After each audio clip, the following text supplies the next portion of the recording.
Hey guys, and welcome to Little Blackbird Night One. Yes, it's super panel time. We're going to be talking to you guys about Married at First Sight. I know you guys have all your opinions ready to go, locked and loaded, ready to blow. Okay, all right. Listen, it's been one of those particular episodes that I know many people have their opinions on and want to share their expertise on as well.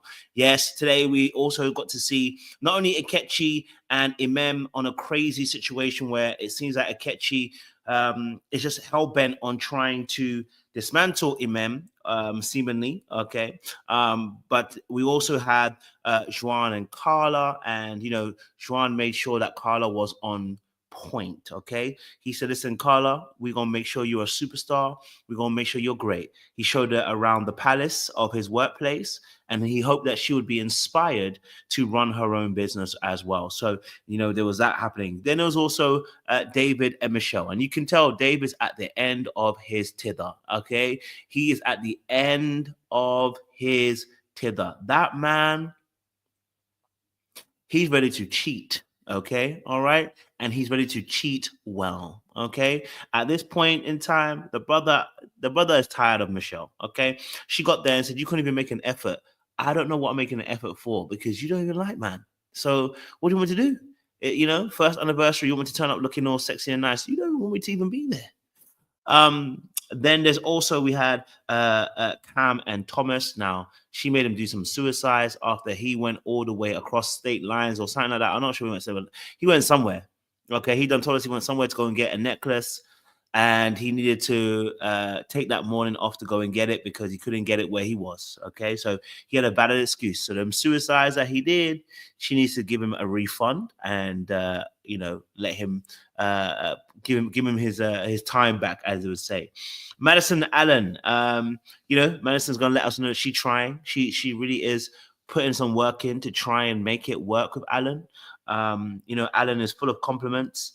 And to be fair, I can't lie to you. I don't think she's disgusted by Alan. Her body language isn't saying that, but it's also not like, I would say, like she's like invested in Alan, and that's the kind of guy she wants to be with. So that was also, something to look into.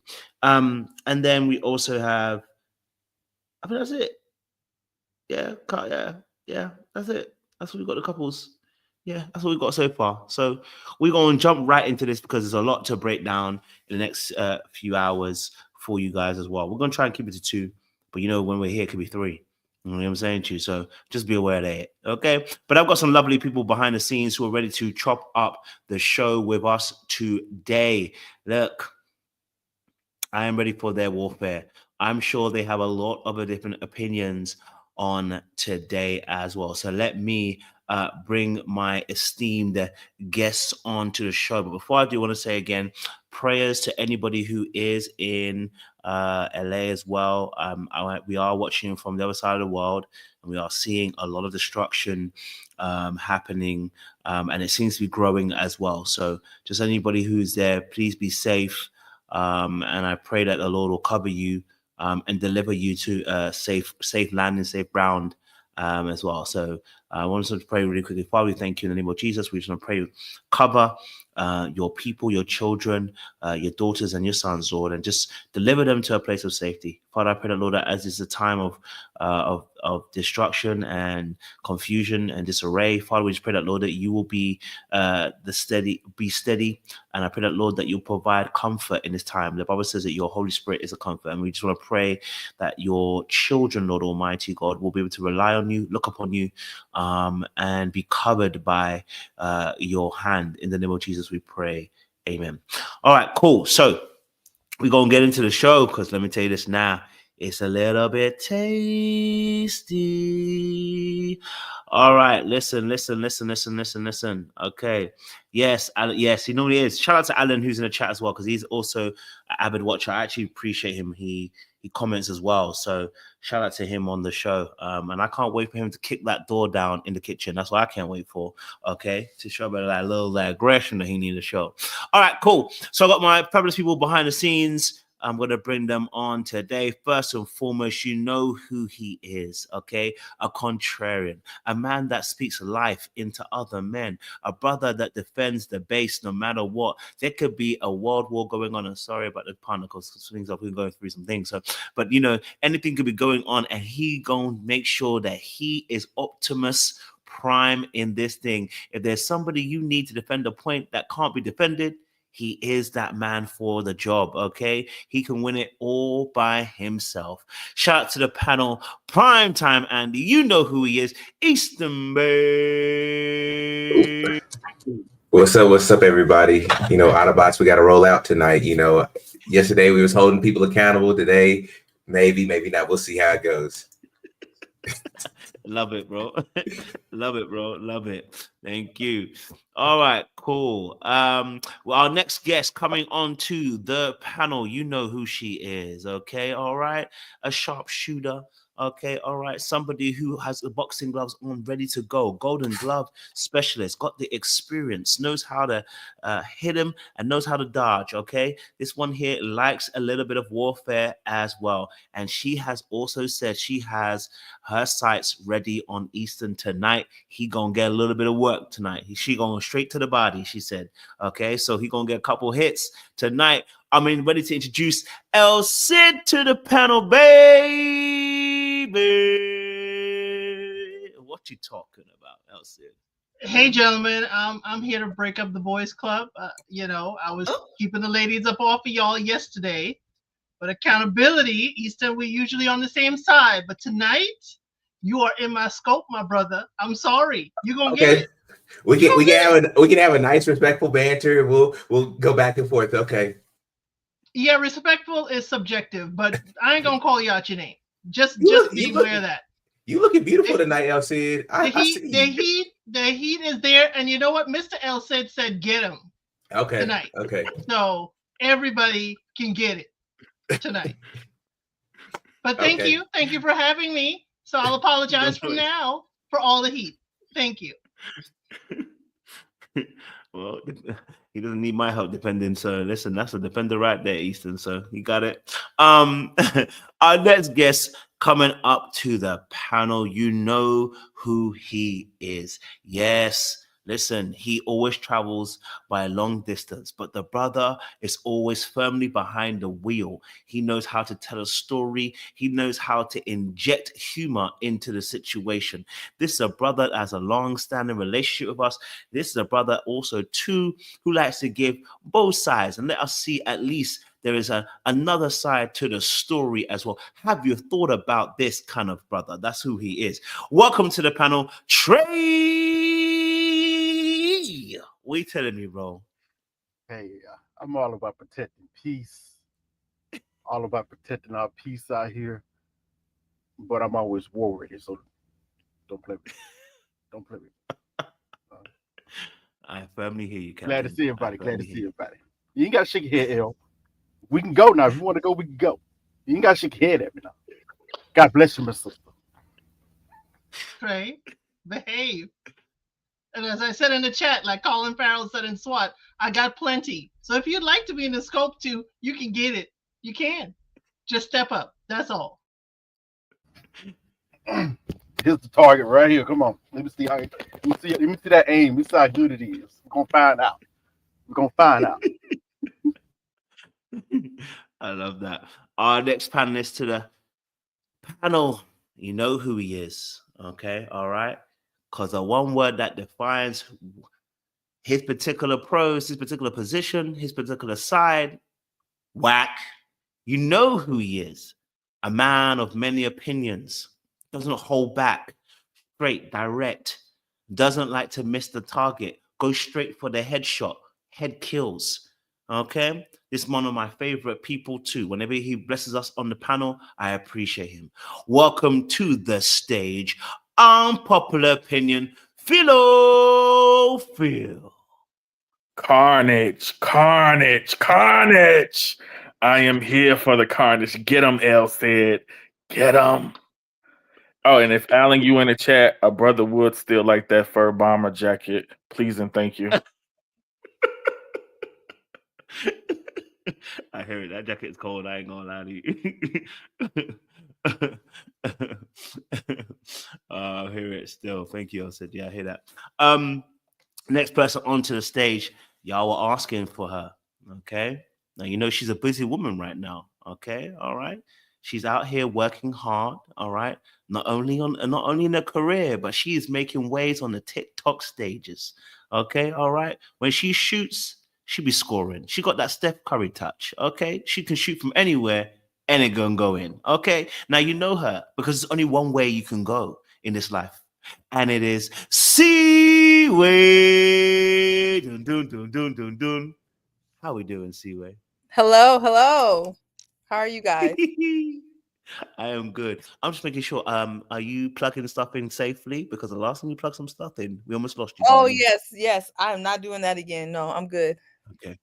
Thank you Hey, very guys. much. Because we appreciate you. We don't want to lose you, girl. Right. It's good seeing you. I know you're ready for us today. All right. Our next guest, okay, you know who he is, okay? He's a deacon of the house, okay? The benediction king, okay? A brother who has grown tremendously between the last few years. In fact, the ladies have called him a champion as well, okay? He's all about the P and the M, patriarchy, okay? All right? You know what the M word is. If you don't, you're going to know by the end of the show, okay? But listen, this is our brother in the Lord, okay? And very much so, he is the champion of the house. Welcome to the show, Sean Baby. How you What's doing, up, sir? everybody? What's up? I hope you're ready, sir. He said, man of little words today. No words at all. A man of faith. I hear it, Captain. I hear it. The cloth. All right. Fantasismo. All right. Cool. So we've got two more guests onto the show. Listen, this next person here, she has been on the show before. Yeah, two more guests. Got two more guests. Listen, she has been on the show before. Okay. All right. Now, I like her opinions. They can be a little bit spicy at times. Okay, all right. But she likes to make sure that her opinion is heard loud and clear. I like to say that she likes to drop choo on the situation. You know what I mean? He drops a heavy load on the situation. So listen, tonight I want you guys to be a warm, beautiful, a wonderful round of applause for our guest today. It is Latoya Deshawn. Hello, Latoya. How you doing? How you doing? Oh, we can't hear you, darling. I said, not y'all sound spicy. You ain't seen nothing yet. Oh, that's what I'm afraid of. Before we get started, I just moved from LA 2 months ago. I was there for 10 years. So definitely it's been a long 2 days for me. Keep everybody in prayer. I just found out my mentor, her family lost everything. This was our Katrina. And so, but we will prevail. And then also special shout out to Ghana, right? The Makola market, right? Let's not forget. God is up to something. And I'm ready. I'm ready for it. And I'm ready for this tonight. Hey, we appreciate you and thank you again for sharing that, Latoya, too. So much love for that as well. And God bless you and the move as well. So may you be protected. All right. God bless you. Our last person coming up to the stage. Now, I don't know this person very well, so I can't give the full-on introduction. I don't like doing that. You know what I'm saying to you? So, Jenny, by the end of tonight, yes, I've said your name. So, Jenny, by the end of tonight, we'll have an intro for you when you next come on the stage. So I'm going to bring you onto the panel. I'll give a warm welcome to Jenny on the show. Jenny, welcome. How you doing? Thank you. I'm doing great. Hello, everyone. Very excited to be here again. As the resident Nigerian, I just want to say we ride at dawn for Amen, period. Oh, well, first and foremost, your voice is sweet. So you know what? My introduction next time will be about the sweet voice, okay? We appreciate it. Got a radio quality. I love it. All right, cool. Listen, we got a full house today. So clearly, Ikechi and Mem are the one that have sent everybody to the gallows. Okay, so we're going to start there because we're going to spend the most time on that situation, I'm sure, in that particular space. Okay, all right. So, Mem and Ikechi, if you didn't watch the show, that's your business. But for those of us who did watch the show, we know what went down. Ikechi and and situation, it seemed like Ikechi just hasn't got it together, okay, and has been put in a very precarious position throughout the whole of the show for the last few weeks. It's got a little bit crazy, but I want to know, is there a different opinion tonight? Because I know what we discussed yesterday. I know what the man them discussed, okay? But I want to know if there is slightly a different opinion or a different angle that someone has to the Imam Ikechi situation. Because I know most of us are going to agree about how Ikechi is egregious. But is there slightly a different angle from the panel today, just to kick off a little bit from a different space? Okay, I just want to know, is there another angle? If not, we'll kick off on, Elsa is nodding her head. So I'm going to let Elsa kick off the show to talk about Ikechi and Imam. Ikechi and Imam. Elsa, talk to me. What's your angle on this particular situation? My angle is more to the dinner party. So if you just wanted to talk about the couple, it's probably going to echo everyone, but it's more the dinner party. Okay. I just want to say with the dinner party that I appreciated being shown, totally appreciated being shown, because it's not Ikechi I was focused on. I was focused on the table. I was focused on everyone around. Alan stood up. He was like, hey, please, dude, do you really think that's respectful? Alan stood up. Juan, even in the face of everything, Juan is still trying to agree, capitulate. I don't know why in the face of it, Juan was still trying to spin his wheels in the mud. And I'm bringing that up because in many a time, ladies have been saying that there's an Ikechi out there. There are tons of Ikechi out there in the dating world. And until faced with it, people think that she's making things up. Until faced with it, people like the woman's, view is warped. Yet we're sitting here and faced with it. There are wands, a lot of wands out there that is not going to believe it even when faced with it. There's the Davids. David, I appreciate you wanted the language to change because it was disrespectful language. But the problem is when you do too much in private, the woman like MM is suffering in private.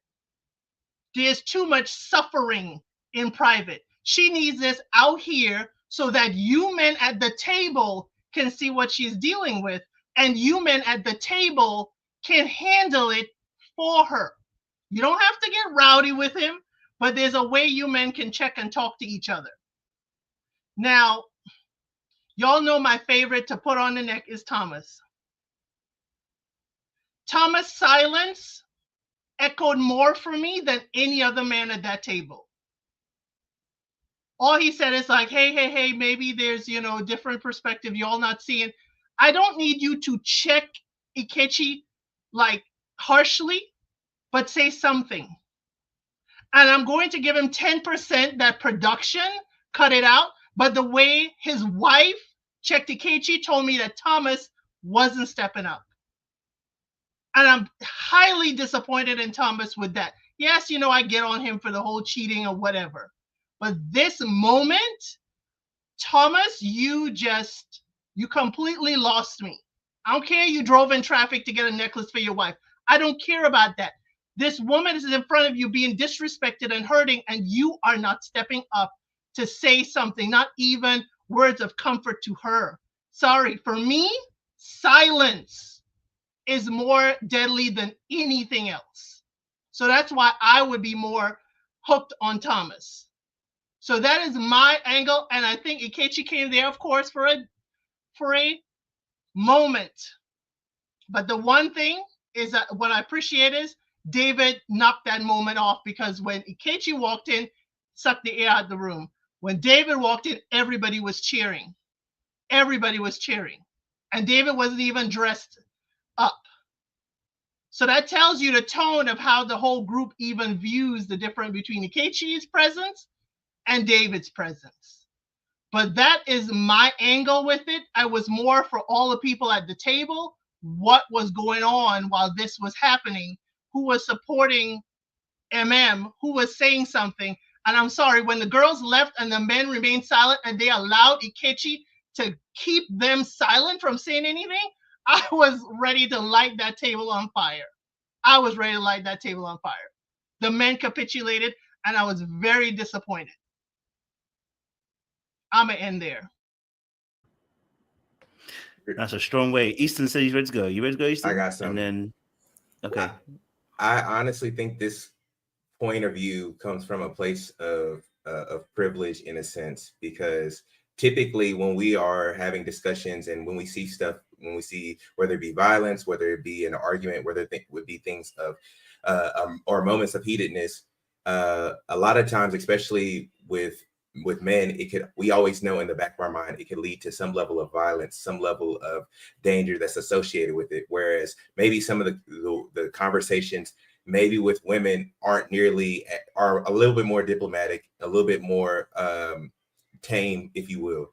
And so we don't have a lot of the editing. So I agree with you on your percentage of giving a little bit of grace there. But I think naturally as a guy, and specifically as somebody who might be from, I appreciate that Alan was willing to step up to the plate, but I think that a lot of the guys before they are going to initially try to stop Ike from ever saying anything to him, they're going to try to diffuse the situation, because if they don't, or if they do escalate it, it could end up being a situation of fisticuffs. I don't think that they were just sitting back. And also there's a element of not having all the information that's associated with the said circumstances. Yes, it could have been a situation, again, because of editing, that we didn't see all the nuances or how Ikechi was acting in the moment or how MM was acting in the moment. All I'm saying is I definitely don't agree with that situation or with your stance, Elsid, because there's a lot of potential violence that could ensue because of this. And saying that, oh, you should just stand up. That's how, people end up getting shot or beat up or shanked or anything of the such. And again, as men, you are supposed to protect and defend, and I'm all for that. But we also see on the other end of the spectrum where people don't end up coming home and it ends up being, disastrous for people's families. So I just also want to see that aspect too. Latoya and then Seaway. Yeah, I'm gonna kind of have to agree. They're in front of a lot of cameras and a lot of people. You're on these production sets, it's a lot of people in the background. And on top of that, that this is going out to the entire world in perpetuity, okay? So forever. And so Ikechi was just so incredibly aggressive. I mean, Alan was the one who was willing to go toe to toe, but even still, it was either let me just be quiet or we about to start standing up and getting in each other's face. And I think they just all made the choice of let's just let him sink. And then I think they also were secure in knowing that, well, the girls are there handling MM. And so we can't really tame this beast, because if anything happens, this is not just a little fight. This is going to be on national TV forever. So that's the only thing that I could say to that. And then lastly, Thomas just looked like he was hungry. I know that they all were eating, but Thomas never stopped eating. So I don't know what that was about, but to the point of him not really stepping up, I see that as well too. But I just think also, certain people can watch it go down and they well, I'm hungry. I got to be full to really fully be in this. Not necessarily giving that an excuse for him, but also Alan tried. So what are you supposed to do after Alan? Then boldly went up there and challenged him. So that's what I'll say to that. This is a rare world, but I'm gonna have to agree with Easton and disagree with Elsid. From a person who can be very confrontational, I have also had moments where I was completely stuck, and I felt like I was stuck in quicksand, and I had people Sean knows the moment I'm talking about, and people are like, you need to do something, and you're just staring there like a deer in headlights and you can't move. If you've never been in that situation, especially if you're a confrontational person, you won't understand. But if you have a non-confrontational side to you and there's chaos all around you, sometimes you do get stuck in quicksand. And I know the confrontational people won't understand, but I think that's just his personality. Number two, maybe this is me growing up as a tomboy and understanding the way men operate. I did not expect Alan, what's his name? Thomas to jump in that, because like Easton said, I feel like things get really out of pocket when a man tries to check another man as crazy as Ike. And I don't think it calls for that. I actually preferred his support of his woman kind of in silent support versus the gaslighting that came from Juan and the gaslighting that came from David. And people are comparing Thomas to a white man. A white man like Alan has the ability to check Ike without as much as the smoke. Did y'all see how he checked Ike and then Ike was like, it's okay, brother. And he's like, it's all right, brother. Like, he would not have that type of energy for Thomas. So I think Thomas was like, he supported his woman, but I think people are just not used to non-confrontational people. And now I would feel a way if someone was coming at his wife and he was sitting there looking like, then it'll be a different conversation. But I didn't have all that expectation for Thomas. I was more annoyed with the dismissiveness of David and Juan. That was actually what was pissing me off. I feel like what Thomas did was part, for the course. But that's just my opinion. Everyone handles conflicts differently. And I think sometimes we want to put our conflict resolution on other people. And that's not always how things go. So that's my opinion. Okay, interesting. Trey, what are you thinking?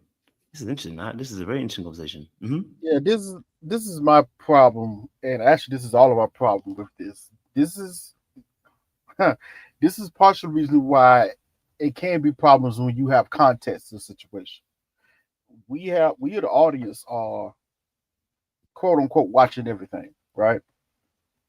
So we have watched Ikechi move fraudulent like a clown that he is this entire time.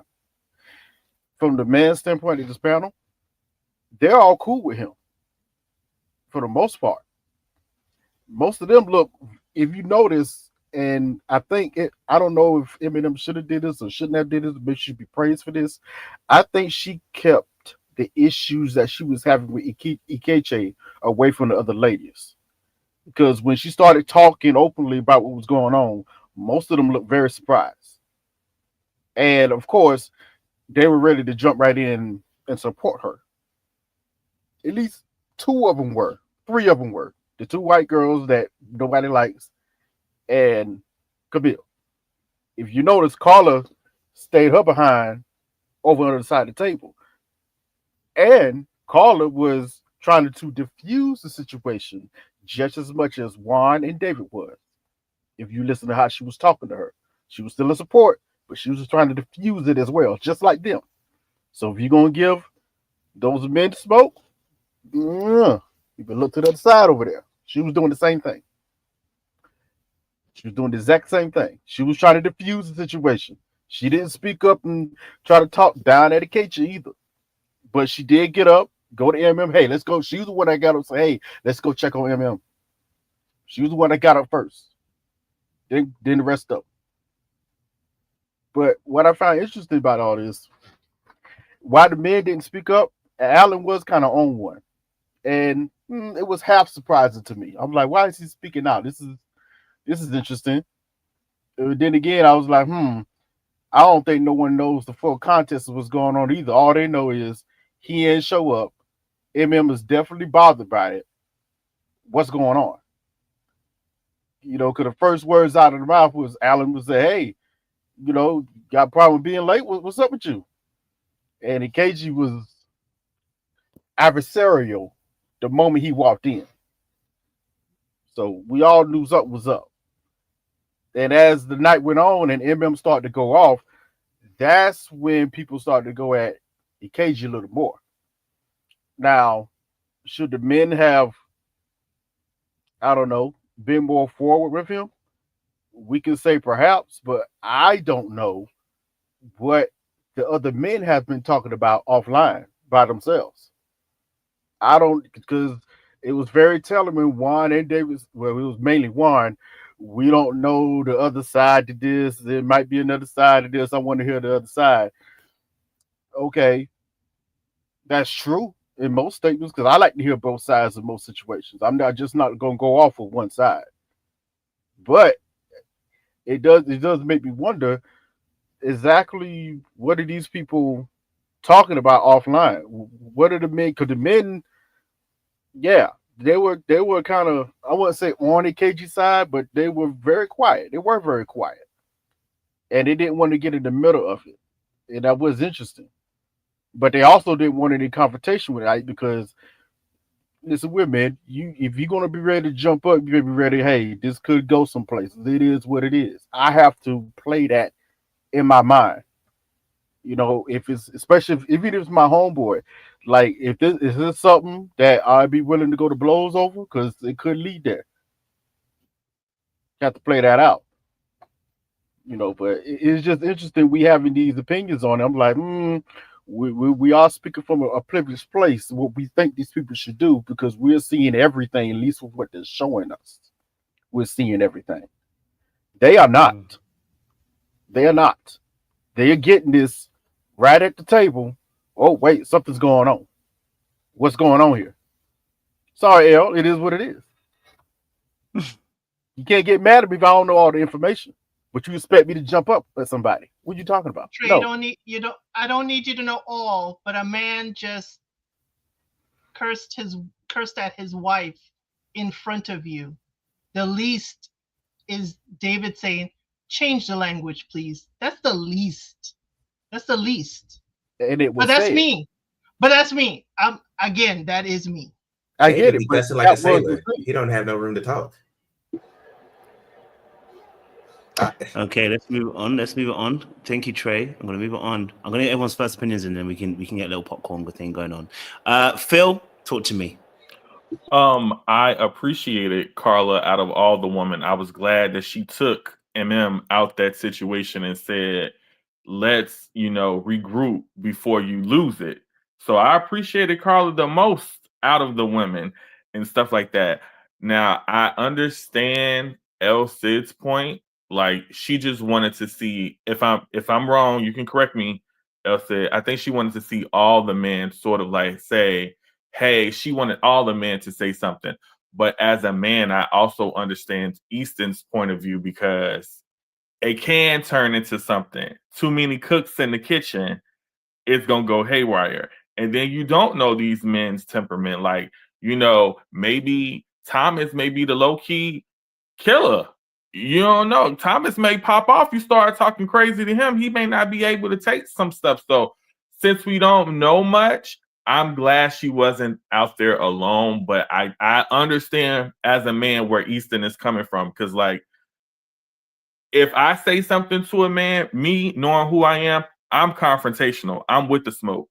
So it's going to be what it's going to be. But everybody may not be like that. So you do have to kind of play your role in certain situations as a man, confronting other men that you don't have that type of rapport with anyway. Maybe if it was just the men by themselves, I would love to see the men talk to Ikechi by themselves without the women. That's what I would love to see what they really think about the situation and how he act. Because I think Juan his choice of words were wrong, but I can kind of, devil's advocate sort of see where he was going. I can see where David is going too. But I would love to see them talk to Ikechi without the women there, because I think, I'm not trying to say it's the women's fault, but, it's going to become a penis swinging contest when the ladies are there. And then without them there, I think they can have a more honest conversation.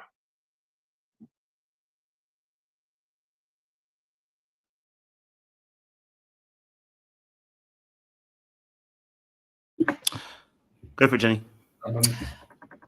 I think Juan provided no value to the conversation whatsoever. Juan was just talking to talk, because I secretly think he sees himself in Ikechi, because he don't like his wife either, and he just wants everything to stay the status quo. David, however, I guess I have a different take on that. I kind of feel like David was trying to diffuse everything, because he looked like he was getting visibly annoyed based off of how Ikechi was speaking to his wife and to Michelle too, and a little bit of his little sassy comments. But I thought David just wanted to squash it. Like, this is not a conversation you have in front of cameras. This is not a conversation you have amongst the group. This needs to be behind closed doors, because the tone, the delivery, the words that are being used are not appropriate. He said that. So I kind of respected that. Thomas, on the other hand, I think he was trying to be diplomatic, and I guess he thought Ikechi was like also a mature person, and he could say, well, what exactly is the problem? Ikechi didn't have nothing to say besides haikus. So that was a waste of Thomas. We got it, but it was probably best he just stayed quiet, which he did. I think, like we said, he's non-confrontational, and that's great. But I did appreciate Alan, and I thought David tried his best as well to let's just shut it all down. I agree. I think Karla was probably the best person there to help out the situation, because instead of watching your friend fall apart on television and tarnish your brand, tarnish your reputation, she pulled her to the side. Unlike Camille, who irritated me. Camille was sitting there with her popcorn, basically. I thought that was your homegirl. Pull her to the side. Don't watch her have a meltdown in front of everybody because you find it entertaining. Pull her to the side like Karla did. But so I was a little disappointed in Camille while she's sipping her drink, leaning on her husband. That pissed me off. I'm sorry. That annoyed me so much. But I really do think that Karla attempted to bring out of that drama. And, she's a sound healer and all of the fairy stuff.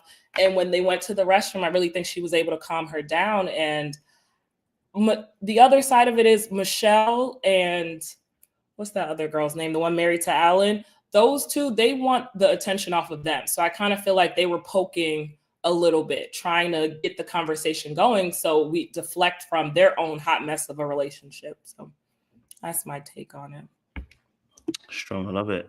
All right, Sean, you're the last person to have their opinion on this style, and then I'll keep everyone to a minute or two to kind of give some more opinions. Go for it, Sean. Yeah, I tend to agree with, most of the consensus of everyone. I think when you see where you mentioned it around conflict resolution, if we're really trying to have, some resolution, a bunch of people piling up on one is not going to do that. If we want to get somebody jumped, then everybody can go in and, we can all fight. But I think this is Maths and Lifetime, and I don't think that's, the premise. So everybody's going to have to play different roles. And if everybody is doing the same thing, you're not going to get anything but chaos. So, I do agree that, some people could have stayed more quiet. I think that is the case. Definitely Juan could have, kept his devil's advocacy, to himself, because the devil don't need no advocate. So he could have just remained quiet, or maybe threw out a question or two, but don't try to clean up something that when you don't have all the context, especially when you see tensions are high. So, and I think Alan had it covered, because I think that's another time when you need your backup. Like, I would back up Kojo if Kojo was in a sticky situation and it looked like he needed help and he was getting eaten up. No, Alan was not getting eaten up. Alan was doing just fine, handling Ike correctly. And I think that was the adequate way to handle that scenario. Thank you, Sean.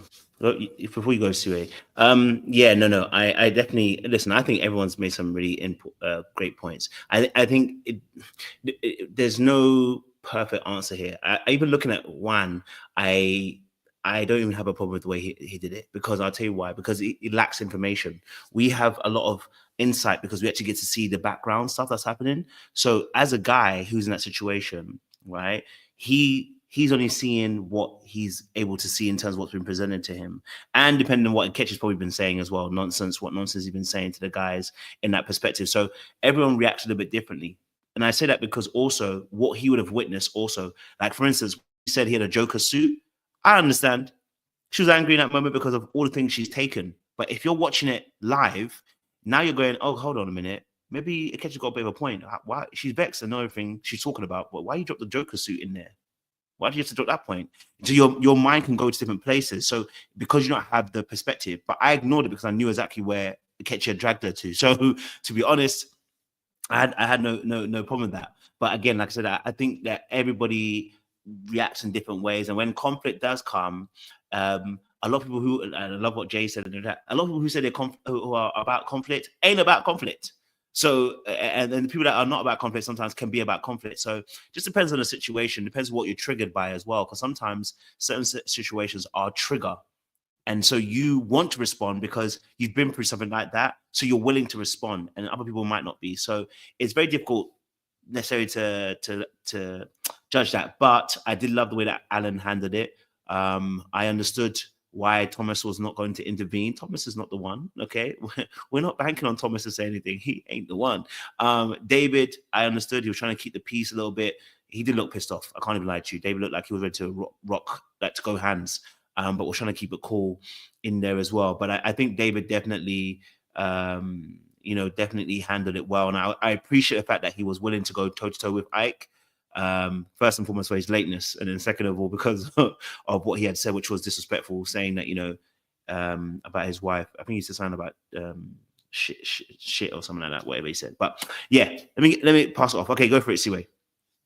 I was gonna say, to your point, to Sean's point, I think this was almost like a script that Lifetime couldn't write well enough. Everyone fell into their perfect role, and I do want to highlight that Camille also had a role. I believe that MM probably has been confiding in Camille probably more than the rest of them, and that Camille actually knew more than anybody else what was going on. So I think Camille was trying to get him to be his real self and not his fake self, and kind of light the fire and get the tea out, because at this point she's been suffering in silence. And that's why she's been able to be abused so often, because he's not doing the stuff in the front. So Camille got it out in the front, put the mess in the front, started the fight, and then Karla was able to kind of take her to the back, save her brand, whatever. But all of it was necessary, because if it was just David trying to keep everything on peaceful, and then Juan is playing devil's advocate, we would have never got the real him coming out at that table, and that was necessary. Because when the real him came out, then finally MM felt like she was empowered to finally say what she needed to say. She called him the clown that he is. And then Karla was able to come in and be like, okay, but we're not going to cut up too much now. Wrap her up, take it to the back. And he wasn't able to hide anymore. Abusers like to hide. They love to do stuff in silence. He couldn't do it anymore. And so I feel like Camille's role was important. Somebody gotta do the chaos. And it was important. That's all. I think that I think Karla solidified her brand in this last episode. Granted, she's not a great entrepreneur, or probably not at all. She actually sucks at it. She has no experience at being an entrepreneur at all. But what she is good at is her craft. I will give her that. She knew when to get her. She affirmed her when they were trying to center the conversation around Ike. She brought it right back, said, no, we're in front of MM. It's important that she feels good. Like that, like, girl, go get your money. Go like, her money is right there. She solidified her brand to me. And as far as like Juan, he was disgraceful. Like I knew I didn't really care for him, but like this last episode, I was like, okay, I don't like him. Because what I really don't like was what he did was the opposite of what Karla is. Like, he was continuing to talk about Ike and rationalizing why he's like this. Even when they got back on the bus, he's like, well, maybe he is going through some stuff. First of all, you don't know what he's going through because he didn't tell you. So why are you trying to make it up and defend him right now when she's the one who's on the bus? He had every opportunity to get on the bus as well, but he didn't. So we shouldn't even be trying to talk about him in that way, because we don't even we don't know what's actually going on with him. But what we know is what he showed us is not okay, and stop making excuses for it. That's what I'll say about that. As far as Alan, if you're here, like, man, I hope that you get the best of the best, because you deserve it. Every episode, he continuously shows how amazing he is as a person. And like, just, you see, y'all saw the way when he was like, you need a hug, and he was like about to get out the chair because he thought she was gonna say yeah. He was ready to like support her, with the physical touch. Like, man, he's one of one. And like, I'm hoping that he gets with someone who appreciates how awesome he is. And last but not least, these people have signed contracts, y'all. So they can't just go out here acting any old kind of way, right? Ike showed that we don't know where he's going to go in this conversation or where it could lead to. And as you men have said, it could have went anywhere. And physical, these people have signed contracts. Ain't nobody worth all of that. We will support MM on the side how we need to do. But as far as this camera and the work that we signed up for, can't do it. And I think a lot of them were probably struggling with that piece as well. Just my opinion. Sister Latoya, I loved your points, but I'm gonna have to push back just a tad bit, because if all it takes for Alan to do is to stand up and pipe up a little bit and come from a place of, again, privilege, because he is a white man who is effectively combating a black man, I think that the bar is really, really low, and maybe rightfully so. I just said, hey, if y'all are that impressed of combination of all the episodes of Alan, because he up here defended, cool, I'm all with it. But we know how the contracts work. I think that I would say, with us being as educated as we are seeing a man who is has moved his meter over into contempt. So he has moved out of disgust with the mem. He is into contempt, and so he's doing whatever he can to maybe frame it, or he's thinking he's going to frame it in a way where he comes off as the hero, or it comes across as the good guy, and he's looking like a jackass, to be completely frank. I think that he's being forced to by Mavs to continue on with this relationship, as we've seen with the exposure of the contracts. You won't get paid unless you do certain things, unless you go to certain events, and continue on with the process, and so on and so forth. And so I think that we've seen Ike, because his demeanor has changed from the first day all the way into now. It's progressively gotten worse. And that's typically what you see with somebody who has contempt. Eventually it might be some spite, and then eventually it gets to a point where they're doing stuff that is abusive, dangerous, and so on and so forth. And like I said, with the men around the table, they don't know everything. I don't think even all the women know everything, but we know that with these type of shows, typically the women are a lot more social and a lot more connected together, as we've seen with the reunions season to season. And the guys are always kind of fragmented until something happens with one of them, and then they got to go defend each other at the reunion. So I'm just saying, I think that they were kind of pseudo defending Ike, because they might not know everything, and other things might come out, or maybe they might know some more stuff that we might not be privy to. So I just wanted to give that kind of angle.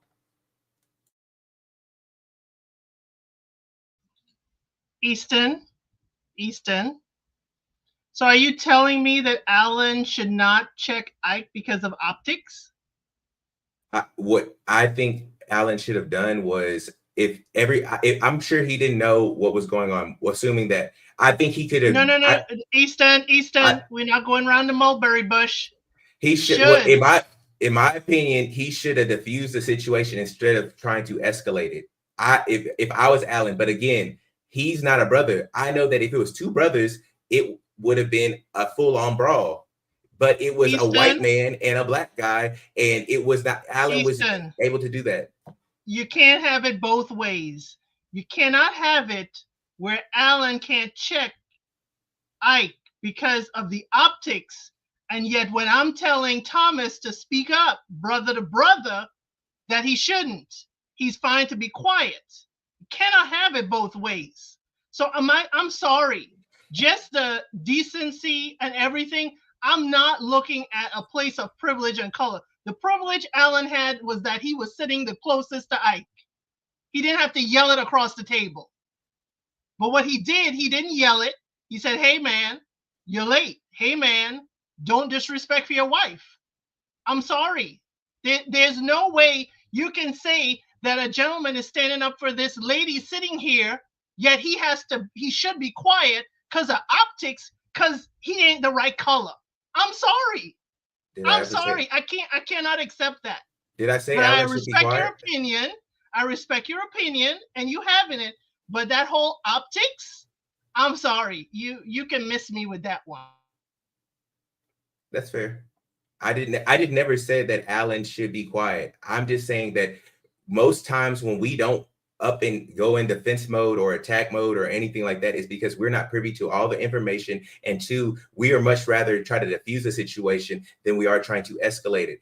Alan isn't, I mean, granted, glad that he said something. If that's what it takes to make everybody feel good, hey, kudos. But I really don't think that what Alan was doing was really moving the conversation and even being helpful amongst the group of people. Honestly, I think it just made Ikechi more defensive, made him lash out more, and made him more reserved and cut off from the rest of the people because he went in with a very closed off demeanor. So if I'm going in there and another man is over here trying to check me instead of maybe trying to hear me out or whatever way it might be, I think that it did more harm than good. And that's why you started to get to where he was being aggressive to everybody. But hey, it is what it is. Easton, what did Dr. Pia then do to escalate Ike for him to be snappy at her? It doesn't take anything to escalate Ike. I understand what you're saying with the average person.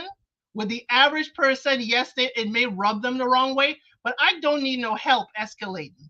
Ike escalates himself. Dr. Pia didn't say anything but ask him questions, as is her job in the show.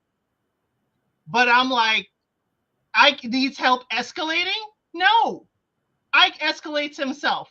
So I'm sorry, I cannot accept that part of it because I'm sorry. I came there on a mission. I came there on a mission because he knew something was either being said. I came dressed there like if they told him, you better get here or you get fined. And he decided to show his whole behind. Yeah, it doesn't take much. If we knew nothing, if those men knew nothing, they knew he came in a certain kind of way. He said, I don't want to talk about my relationship with y'all. First of all, if I know nothing, I know the way he came in there was like completely wrong. Then he did insult her.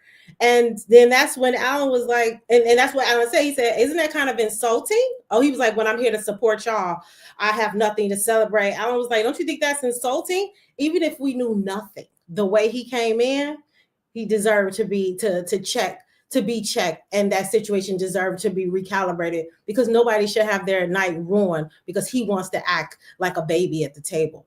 But was it ruined? He simply said he didn't want to talk about it. But I don't want to talk about it. Regardless, if I don't want to talk about something with somebody and y'all are poking and prodding and even Camille over here leaning on Thomas and trying to akiki, I don't want to talk about it. And so if you are over there, Easton, can I jump in for a hot second? Sure. Easton, he's trying to hide. He's trying to hide. That's what Easton, you finna get jumped, bro.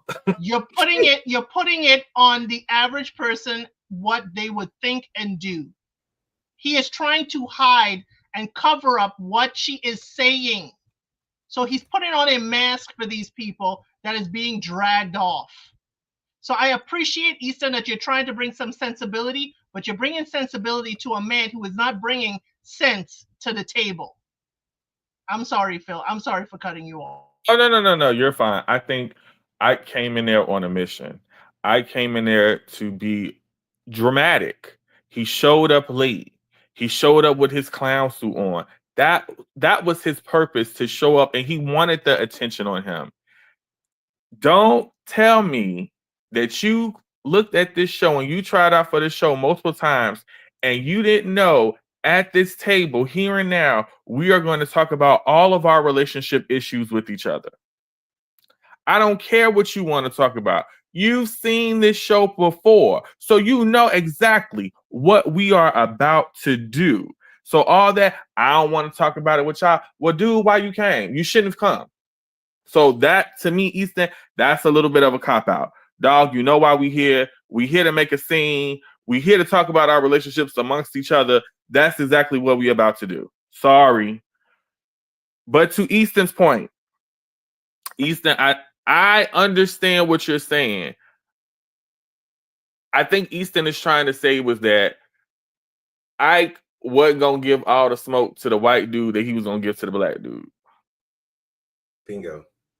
But Alan should say something? Yes. Because no matter if Alan is black or white, IQ's still wrong.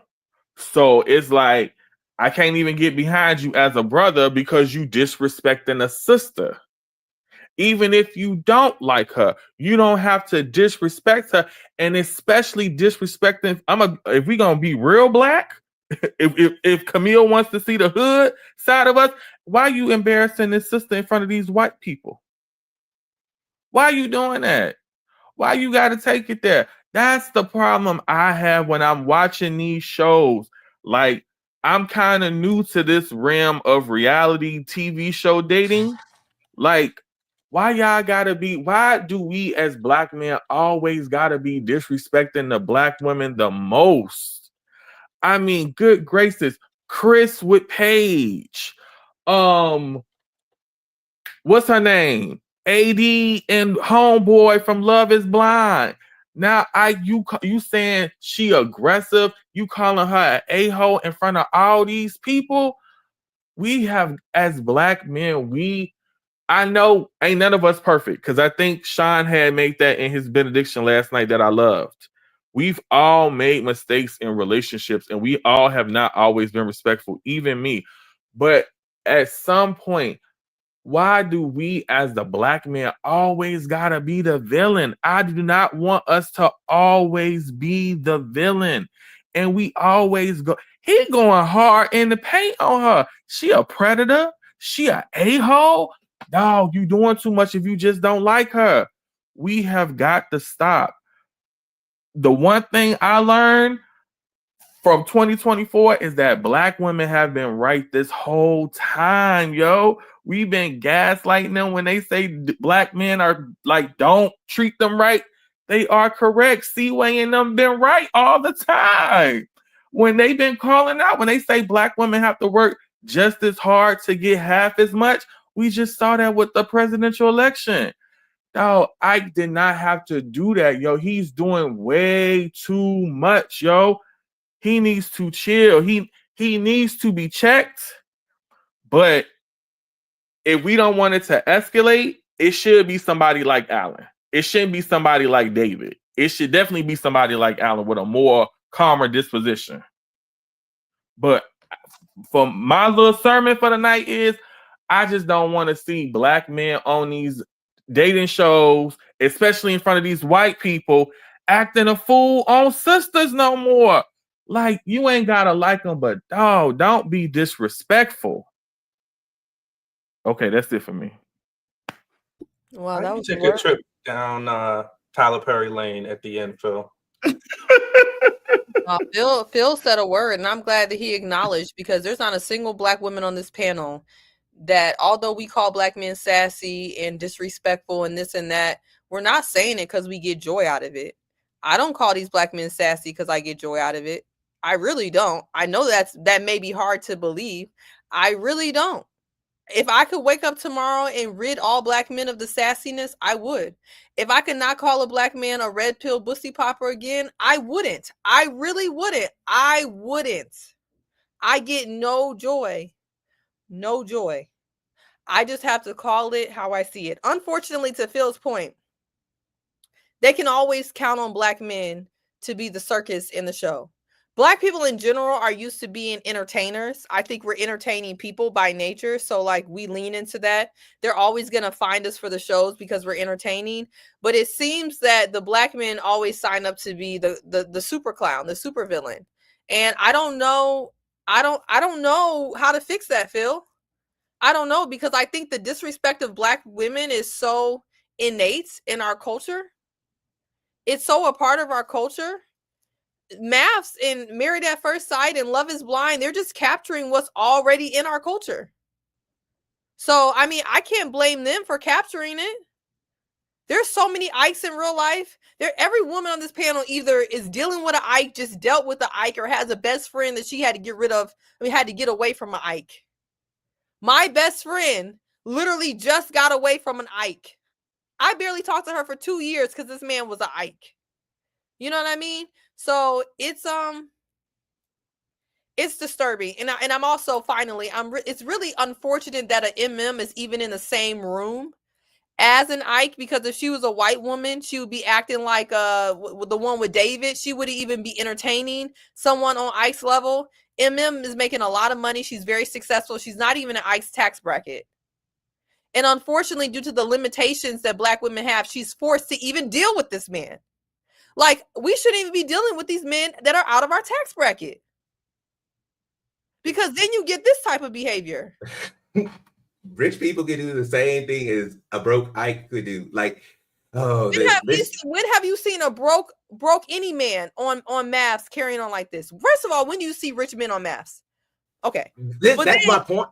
It's compliment. This shows like this are just. Let her land. Then you can go off. This is really not a controversial take, Easton. Even though I know somehow you're going to make it one. The point is that women who are in MM's tax bracket shouldn't even find themselves on maps to deal with men like Ike of any color, of any background, because you're going to deal with this type of nonsense. And it literally is the truth, whether it's Black men, white men, purple men, whatever. Someone like MM should not even be on this show to be in the same room where a man could mess up her brand, her practice, calling her a predator, and she's in a medical practice running her own practice. I hope this is a cautionary tale. Do not get on mass if you're running your own practice. Because this is the type of person that you could be met with. Someone who will call you a predator and you working in the medical field. I'm done. May I have the floor? Thank you. I find it really interesting that we have all of this smoke for Ike finding his way onto the show, but everybody on these reality love shows have their own set of issues that they've dealt with. Everybody's saying Amema's a catch. We don't know what that woman does behind closed doors. Like I said, she looked like she couldn't make a Stouffer's lasagna, but oh, she's great and she deserves all this, that, and the third. I don't particularly like how we have all this smoke for confirmation bias. You're going to see the worst of the worst people. Man, Ikechi is 40 years old, looks like old singer guy, gospel singer guy, and he, like, my guy looks like he has issues. He looks like he's dealing with demons. He's over here having these grandiose speeches and stuff like that for the most basic of moments. But like, we're gonna base everybody's picture or base what we think about or see daily off of Love is Blind, Mass, The Bachelor, Bachelorette. You're just confirming your own biases and the moments that you've had with bad people, and you're just confirming it. That's like me saying, I've dealt with Marissa from Love is Blind. Yeah, all women are like Marissa or Jackie or anything other than such. But y'all don't do that. Y'all do that with a particular type of guy that I find interesting. But hey, no harm, no foul. I'm just saying that these shows are predicated on confirming people's biases, and y'all were crazy when it said I was crazy when I said this is a psyop, but it's seeming more and more like it with the pick of the litter. We don't ever go and be like, whoa, man, Brent was such a great guy. No, we immediately go to the worst guy, and that's what it is, and that just casts a blanket statement. But if I ever said that, oh, all girls are like Jackie, they over here just cheating and willing and dealing and stuff like that, then I would be crucified. But hey, I rest my case. I'll let you have it, Seaway. Easton, I don't think that's not what I'm saying. What I'm saying is we're focused on Ike because Ike wanted the attention. That's why we're focused on Ike. We're focused on Ike because I expect more from Ike because he is a brother. That's my issue. I expect you to treat this Black woman better because you are Black, because you got a Black mother, you got Black sisters, you got Black friends. That's why I'm focused on Ike, because I expect him to treat her better. And then the other issue, it doesn't make a difference what MM can't cook or what she hasn't shown. We haven't seen her act a fool, because on this channel, on LBB's channel with these people, they have called out toxicity when they've seen it in women. So it's not like they don't call it out, because they do. Ike is in the spotlight because Ike wanted this attention and he's getting it. He showed negative, nasty behavior, and that's why he's being called out. It's not like we've seen him oh, he's like, okay, LBB pointed out last night that he wants her to be painting pictures in the grass. Well, dude, you ain't playing no dates for her to paint pictures in the grass. So how's she supposed to know? You're not taking the lead to be a man, so don't nobody know what you want. That's why he getting the smoke. I think, it's okay, Easton, to be out there with the unpopular opinions. That's on brand for me. But when we talk about dudes like Ike who are being disrespectful, like he shouldn't be. And I'm not trying to say you're trying to protect him, but some of them last comments was like a little off. Like, it's not about this is what he's showing us. We can only judge on what they're showing us, and what he's showing us is foolishness. So he's gonna get all of this smoke. That is no. Before we go to Jenny wants to jump in. Yes, Ike has been showing his ass from day one. So I get what you're saying, Easton, but I think we're speaking to the general archetype of certain men or certain women. Just like there's women that are gold diggers. We're not saying all women are gold diggers, but there's an archetype of that where they go for certain guys. They don't want to work. They don't want to bring anything to the table. They just want the man's money. Similarly, there is the guy that has low self-esteem. And when you are a high achiever or high earning woman and you date a guy that is in a tax bracket lower than you, he can have high self-esteem and be great. You guys can be compatible. Or he can be one that's jealous of you and tries to belittle you and bring you down and goes into your apartment and says, oh, wow, I feel bad about my house now. Who says that? Who does that? And Ikechi was on the after party and he doubled down in front of 3 Black women. He said, aggressive. She's still aggressive. I don't care. He doubled down. And even on the previews coming up, he was speaking with Pastor Cal and he blatantly said, if you acting like an asshole, I'm gonna call you an asshole. What? That's why his little raggedy ass is not married. Listen, let me not even get heated. I'm gonna stop. Someone who hasn't spoken yet, I would love to hear your perspective. I say, obviously everyone's spoken, but somebody hasn't had a little opinion in a little while. I see Trey done fix his nose, but yes, Sean. Listen, my beard is blown back because y'all are on one tonight, but I don't even know what to say. I mean, I don't think there's anything left to be said. I mean, I hope we have just a consensus that Ike is just horrible, and disrespectful, problematic. We dove into some of the traits that he's showing, so we don't need to rehash that. But yeah, I think that. Somebody said this in the comments, and I think it was Jay and someone else. But another thing, and this is why I hesitate on the pylon when it comes to Ike, because people like him, in a group setting when there's multiple people addressing him, because people like him, they thrive off of all that attention and negative energy, and then they're going to take it and spin it and still make themselves and contort themselves into being the victim when they started all the chaos. So that's another reason why I think just generally, if one good person has a good flow of the conversation, is calling out some of the behavior, asking some tough questions, and taking the lead with that, you don't need too many people piling in, because then the person is just thriving off of all that negative energy. So I think they also need to be kind of like, and then after that, we don't need to be talking about them for 5 hours at the dinner. Let them cease to exist, and hopefully they feel so uncomfortable, like Ike eventually did, and walk out. And that's the best way to stop a fire, right? You starve it of oxygen. So I think like somebody like him, we don't want to, in a, obviously we're talking about him now here on the channel. I'm talking about in the context of a scenario. You don't want to give them too much life, because they thrive off of that. They thrive off of that negative energy, and they make it all about themselves. Yeah, I think the best thing MM could have did is cuss him out one good time and cease to engage with him after that. The people, I know we throw around narcissists and we throw around all these mental health issues and labels, but he actually does have something very serious, at least a personality disorder. And when this type of person is able to diabolically flip everything in a way to his benefit, you cannot engage. And I think MM's problem, and I hope everyone watching her realizes, that the more she engaged, the worse he got.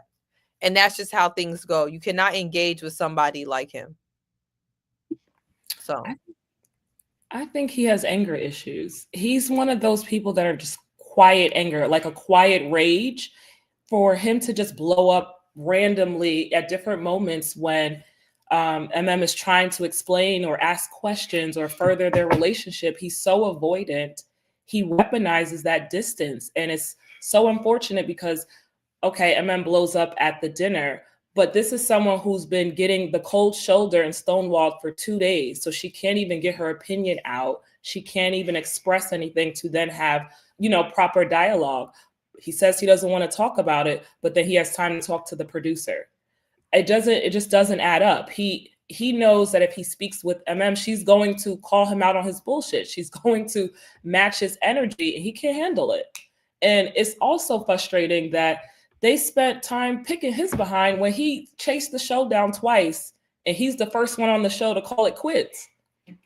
That's crazy. Or the first one on the show to seem like he wants to call it quits. He's not even trying to put in the effort, maybe plan dates or make any efforts. He was at the picnic saying, "Oh, I would love to be able to do this."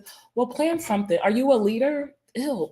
I get the ick thinking about it. So I feel bad for MM because the way you do one thing is the way you do everything. And I think she's someone who puts her all in everything. And if you guys remember her from the first episode when they had the bachelorette party and she was like, my man, my man, my man. And she was so excited and she wanted to really get into it. And then now she just seems like so sad. I hate that for her because she wanted to put all her energy into her husband and she got that loser. I hate that for her. And we need to know what's in that backpack he's always carrying around. I don't trust him. Nothing. Children. If we Hell and Hate and all the copies of his book. The book that I think has hate speech in it. That's why I think at this point it's not love letters, it's hate speech.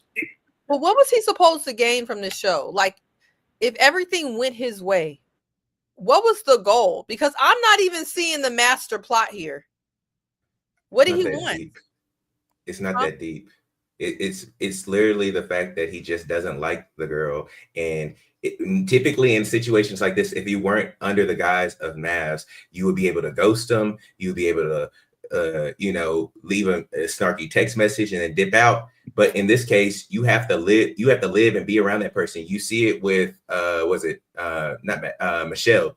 Michelle, it's the same thing, but hers is a little bit more cute, petty. Like it's just a little bit more like not as deep and vitriol. There's not a lot of vitriol behind it. But with Ike, it's this. They're to me, they're the same, two sides on the same coin. It's just that Ike's a lot more aggressive and his emotional intelligence is pretty low. But I just think he doesn't like her. It's transitioned all the way to contempt, and now he's going to be nitpicky. He's going to do whatever it takes to make her look in a unflattering light. And yeah, that's what we're seeing here. So Easton, I came here for love. Is that your answer to my question? He probably did. You can just not like somebody. So if you're not attracted to someone, you can just be rude to them. I mean, at least what's Alan's girl? She's at least attempting. I think it speaks to the character flaw, maybe, because David and Michelle ain't trying nothing. I'm talking about Alan's. She ain't trying nothing. She's at least being a little nice to him. I feel like we've all met a guy or a girl that we didn't like. Let's not talk about them just yet. Let's wait till we get to them because I want to go in on there. But one would argue that he could also have PTSD because the way in which he responds when someone challenges him to have clear communication, because that's really what it is. He wants to communicate vaguely. And then when you are like, what you say? Because that's pretty much the equivalent of when MM is trying to get clarity from him. It's like he goes off into another world, like the way he paused and was like, remember he was sitting down on the blanket at the picnic, was like, oh, I had something in my mouth. Like, I just could imagine what he has had to go through when he has been in these situations all throughout his life. And is that his coping mechanism because he hasn't been able to have a better one because maybe he was forced into these situations? I hate to even do that scenario because I feel like I'm acting like Juan, but what I'm saying is that he is very consistent in how he shows up. And on top of him not really liking MM, I think it's more about when someone challenges him to have clear communication. He don't like it. I wish he Real just would have quick, said he's not attracted. real quick. I mean, Latoya has a point. This man literally got upset because he felt like his answers were being challenged. When he wouldn't even give a clear answer, I'm be honest, he wasn't giving clear answers to begin with. So I understand her wanting clarity. What do you mean by that? But he was still getting upset because his answers were being challenged.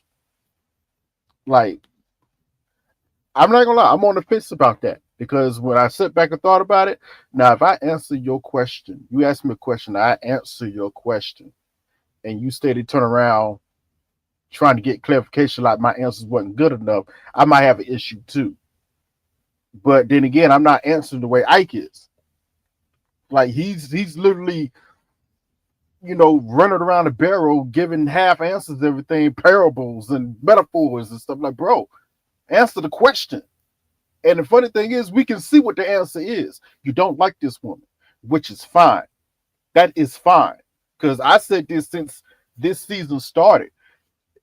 It's Jeannie. It wasn't day one that Ike started showing his behind. It was day two, first day of the honeymoon. Whatever happened, and we kind of heard what happened that night. Whatever happened that night, it was off from that point on. He's been showing his behind and has progressively gotten worse since then because he doesn't like her. When he was saying he wanted to duck off, and now he's scared to be around her. It's ridiculous. Trey, Yes, it's day Al. one. Trey, it's day one. And here's where I would say it's day Oh, one. the kiss? The kiss? Yeah. No, before the kiss. His vows. Ike didn't vow to do anything but read his poem. Ike read a poem excerpt from the book. He didn't vow anything. But what he did do was show his behind to her and to all of us. You know what But else? If you go back to his wedding, those vows, there was no vow. It was a prayer to the Lord to find him a wife and hope she is XYZ, da da da. There is no vow to be nice, kind, or even treat you respectfully. You know what else? What it reminds me of? You know how Zaina and MM remind me of each other. They seem like a person, like an abuser's dream, because they're a little delusional and they don't listen. They listen for what they want to hear, and then they don't listen for what's actually being said. And then I think that actually encourages some of this personality disorder, abusive behavior, because the men slowly lose more and more and more respect for you because they feel like, okay, this woman doesn't even respect herself. She's not listening to me. She's taking what I say and switching it back to something that works for her. And I think that is actually what happened. Now, I think he's a bad person in general, and I'm sure he was going to fall apart at some point. But the way he would answer a question and she would turn it around to something that was pretty delusional that worked for her. And I'm just like, you got to stop doing this. I tell my best friend, my friends all the time, the best way you figure out a man is to let him talk. And then when he talks, don't flip it in girl speak. Don't flip it in delusional speak. Just listen. He will tell you. If he didn't vow to do nothing, then listen to what he said. And I think that is the problem. And over time, I think he got the ick in combination with his already standing personality disorder. And it got ugly. It got ugly. And that's why when you see this type of behavior as women, we cannot engage. We have to shut up. As what Naomi just said, shut up, listen. When you hear what you hear, disengage. We have to do that. We have to do that. So. All righty. Thank you. Listen, we could stay on this all night, and I'm sure we would if we had the opportunity to. We're going to shift it. We're going to move it. Okay. We're going to move to another couple now. We're going to move to another couple. All right. So since obviously we're talking about diabolical people, Dems, obviously David and Michelle are still obviously going strong. We want to know what your thoughts are on David and Michelle. What do you feel about this couple now? They're whack. Okay, go for it, Phil. Michelle is whack. She continues to be whack and aggressive. She's an awful person. Michelle, you thought you put on your basic yellow dress and you thought y'all went to that basic restaurant and you thought you was doing something? The man tried because he knew that you like sushi. Then when she asked him, well, is that what you normally wear? You got on your basic secretarial dress, after work party dress. Yo, go sit down. Michelle is awful. And then David, why are you crying at these whack vows with this whack woman? Yo, you embarrassing yourself. Like, I was like, David, are you serious right now? Like, is he crying? Is he crying?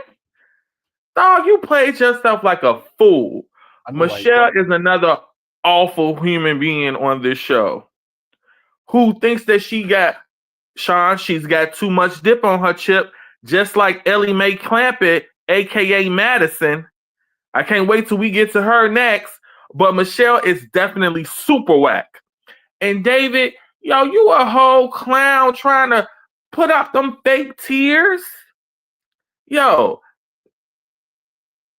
sorry, but whack. How dare she sit up there and tell this man, well, you don't ask me any questions. Why didn't you ask me back the question after you done told this man from the honeymoon, like, I don't like your presence.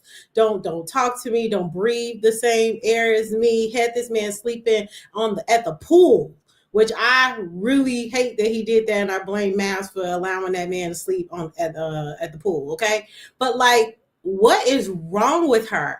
She is incredibly like it's all about the externals for her. I could see her getting a really, really attractive man who's going to treat her like crap. He's going to treat her the worst she's ever been treated because she is not thinking about the things that are important at all. And I'm really glad that like he's losing his patience. And I feel like in this episode, he kind of like held his own. And I love to see that he's about to make a shift right now because he's just kind of over it. Like he's exhausted. Give me another white girl. I bet you he's saying that like in his mind. So I hated the whole thing. I mean, yeah, could he do a little bit more? Yes, I do. I do think he could just do a little bit more, especially if y'all did go out or whatever. I wish he would reposition that bun, okay, and kind of wrap it up a little bit. But here's the thing. This is who he is. This is what he is. And outside of all of that, he does seem like a really good guy, but she's not willing to acknowledge any of that to him.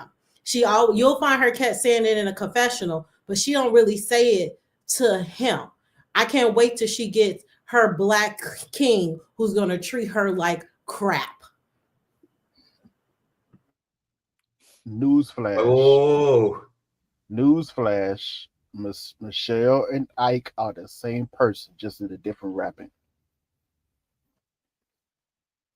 If you haven't, I'm sorry, you can shake your head. If you haven't realized it, I hope you wake up. Same person, different wrapping. Because they're doing the same thing. The same exact thing. You know, we can walk around the barrel on this. Michelle is, as Phil said, whack as heck. Like, I don't understand. You've already made it known you don't like this man. You really don't want to try, yet you giving this falsehood like you are trying. Yet you still having expectations of him to show up for you. Excuse me? In what world? What? What? I was almost activated for a second. Hold on, let me pull back. Get in my peaceful era. Like, because David is trying too hard right now. And I know why he's doing it. We're going to be real, let's be real. He's doing it because he's on camera. He understands the optics of the situation. He ain't trying to make himself look bad either. But he really wants to go off because this woman has disrespected him from the outset. Yes, disrespect from the outset. You know, some heat he has deserved. We gave it to him. But how you say certain things matter. And this woman has disrespected him, treated him less than, for no apparent reason, really. Because because she had an expectation of what she was going to get, and it wasn't what she wanted. That's fine. It's okay. You don't like him, cool. But how you talk to him, how you show up, still does matter. And she should have shown up horribly, horribly. And she's still talking like she deserves something. For what? I hope other men is watching this. Because we'd be like, oh, nah, it's up for you. You come back out in these streets, huh? Nah, it's up for you. I seen how you treated that dude. What? Yeah, don't worry. We'll still mess with you. That's all it's going to be, though. But nah, it's up with you. You done told on yourself. She's done.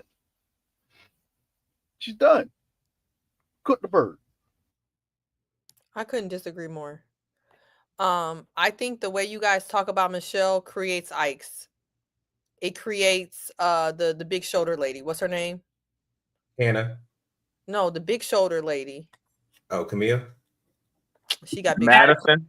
Madison. I know those shoulders. I'm sorry. I feel like the way we're discussing Michelle creates Ike's and creates Madison's and creates people being fake, yet to me abusive. What has Michelle done but tell the truth? David has been a male pick me. Pick me, pick me, pick me. Not even being genuine, just for the camera. Just for the camera. He's pretending like he don't know why, what the issue. Michelle has told him in every single language that she doesn't like him. She's clarified why she doesn't like him. She's given him multiple reasons that he can hold on to. Basically, it can be summed up to they're not equally yoked and they don't have the same interests. The only thing wrong with Michelle is that she's trying to stay on this show instead of walking away for whatever the contract is saying. Because honestly, she's checked out. David knows that she's checked out. Yet every time they go on dates, David's like, is there something that can be salvaged? And she tells him no. I don't see it for you. No, Easton, I can't even respond to some of the things you say because you're being disingenuous. They're not the same. Ike is rude, abusive. He be acting like he has he's okay with when secretly he despises her guts. If you want to put somebody like Ike is closer to Madison than he is. Contempt looks different for men and for women. For a man, when you have transitioned yourself into a point where I can't ghost her, I can't get away from her, it gets to a point where it does get borderline abusive. Nobody's saying this is right. Nobody's saying this is good. But Madison has no gender. Honesty has no gender. We're not talking about honesty. We're talking about we are talking about honesty because you interrupted me. We are talking about honesty. That's what I'm talking about. Michelle has been nothing but honest. Ike has been lying and Madison has been lying. And we're going to figure out when we figure out that David's all in Madison probably later that he's been lying. Pretending that he cares about what Michelle doing. Whole time he up in a castmate. So we need to cut the crap. Alicia Michelle is honest. She done told these producers who are gaslighting her, to be honest, trying to act like David is a good match for her when he's not. If y'all think that she has piss poor interest in life and she's going to end up with a superficial man, fine. That's probably true. But I can tell you one thing's for sure and two things are for certain. David is not a victim. Okay. He got what he ordered. So David is not a victim, but at the same time, Seaway, in the words that you have in examples you've given us in the past, Michelle ain't no 10 to be acting like she deserves all this herself. Warm 4. But Phil, can I respond to that? Sure. Who are we to tell her about her delusion? Michelle is delusional, but at the end of the day, her having too much dip on her chip, who is that going to affect? At the end of the day, Phil, it's just going to affect her. But she doesn't have to be nasty to someone as well.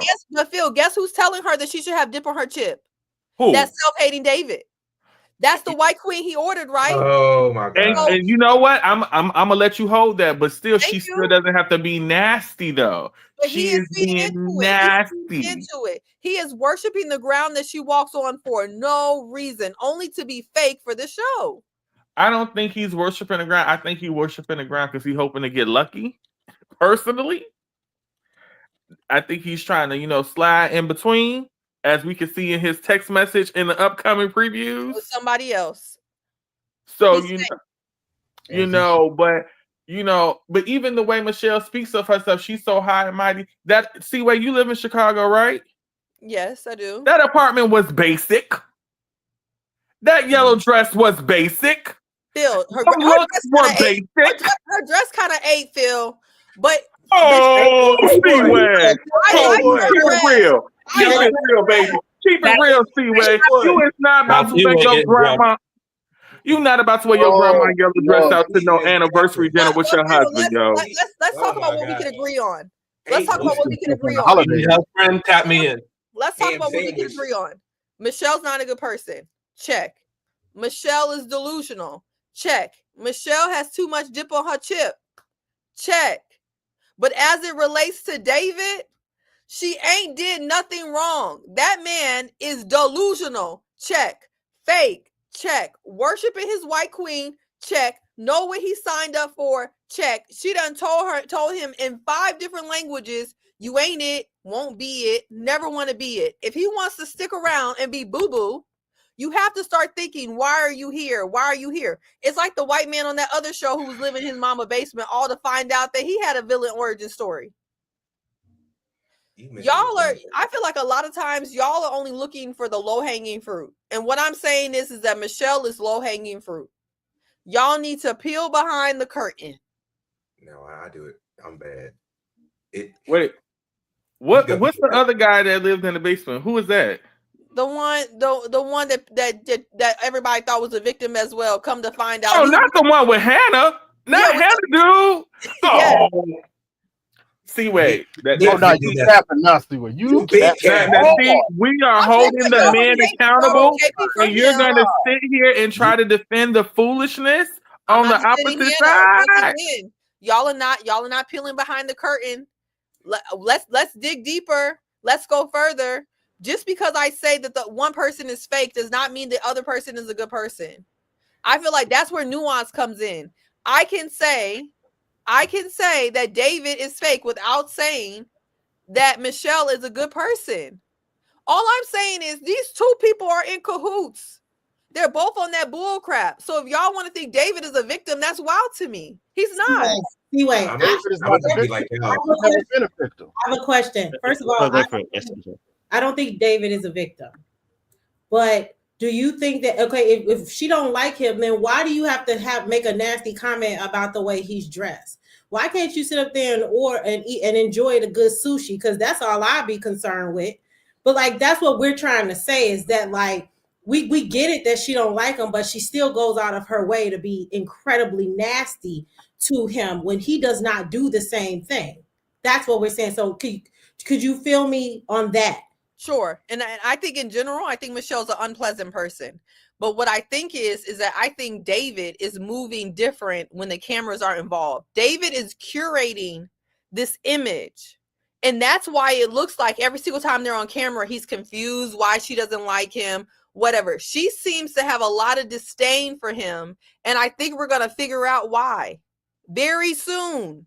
I think what he's putting on camera is not matching because no man in his right mind, with everything y'all say Michelle is doing, is still sitting there over sushi talking about, you still want to be with me? Come on.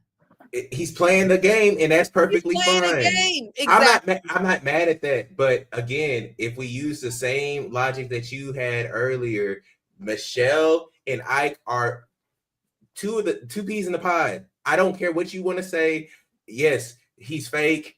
Cool. It's perfectly fine. But nobody's over here arguing and saying that Michelle is a good person. You're just saying that she's honest. And maybe you like the honesty more than you like David playing the game. But at the end of the day, she's insufferable. She really, again, El Cid told me not to be talking about people's looks, but she's a mid-4. She's mid.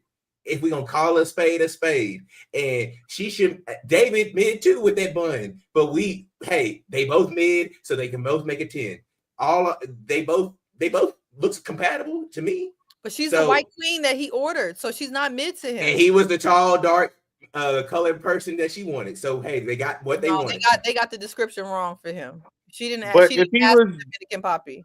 But if she was, Puerto if Rican. David was doing something to Michelle, she would say something. So I don't think anything was going on. She wouldn't hold back if something was going on inside that home. So she wouldn't just look like the villain.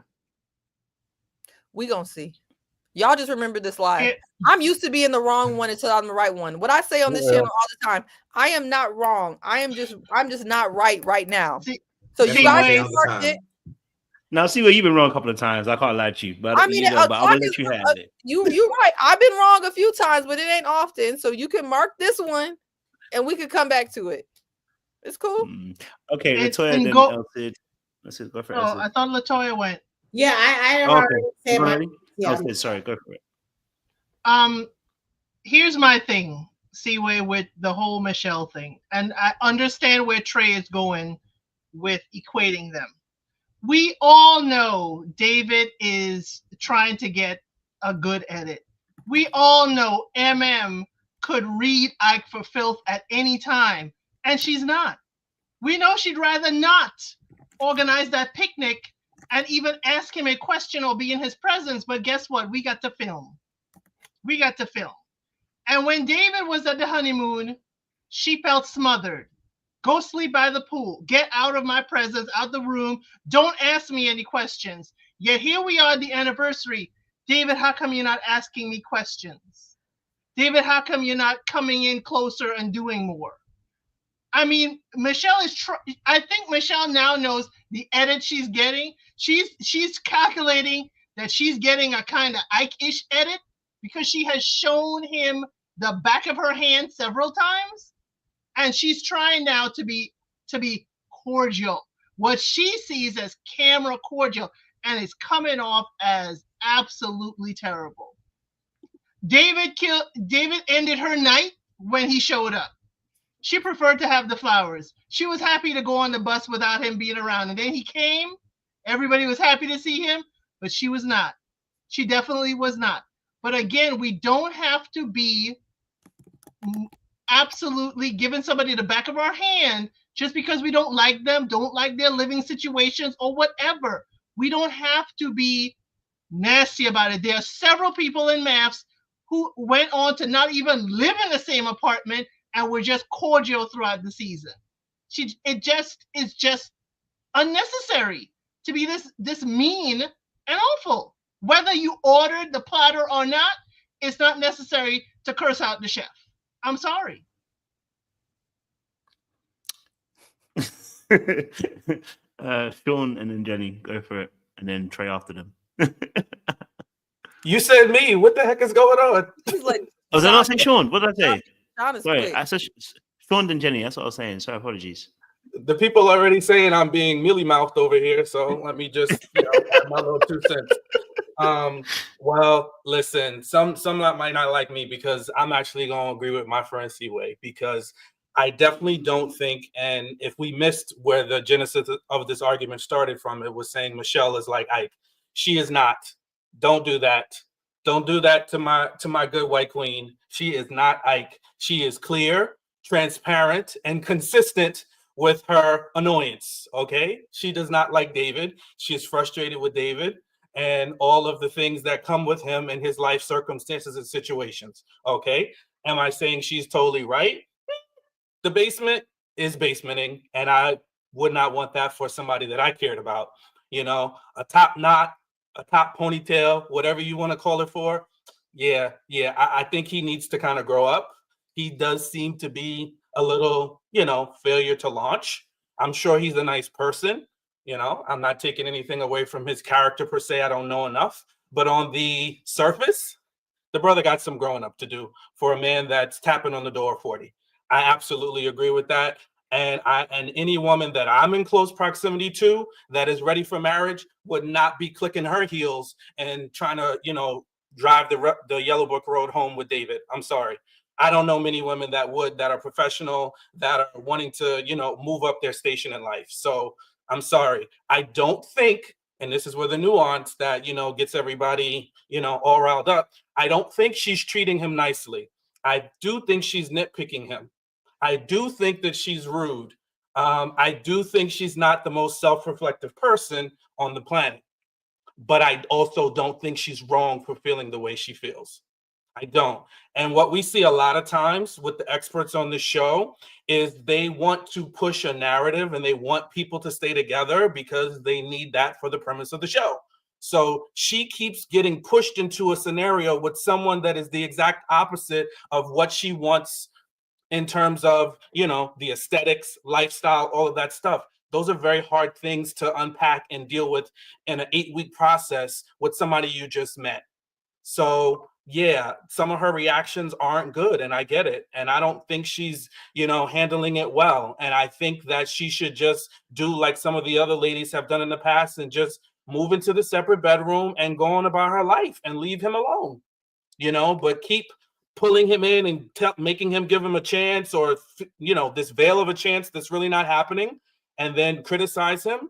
Yeah, I think that that's wrong. I do think David is in some warped place and needs to just realize and read the room that there's no chance for him with her. That's it. They said ever since you saw that basement, you not on Michelle's side. You on Michelle's side? We've got triggered by basements. Jenny, go for it. That basement was a mess.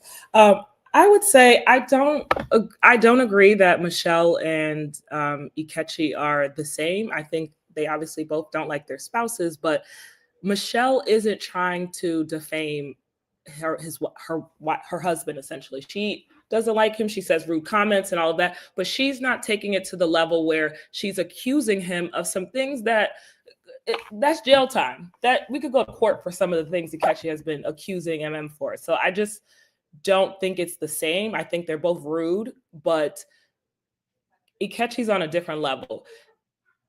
Michelle, she'll have her moments, and I think her family even alluded to that on, you know, the earlier episodes. She's a Debbie Downer, and then she'll get out of her head and say, well, let me have a good time.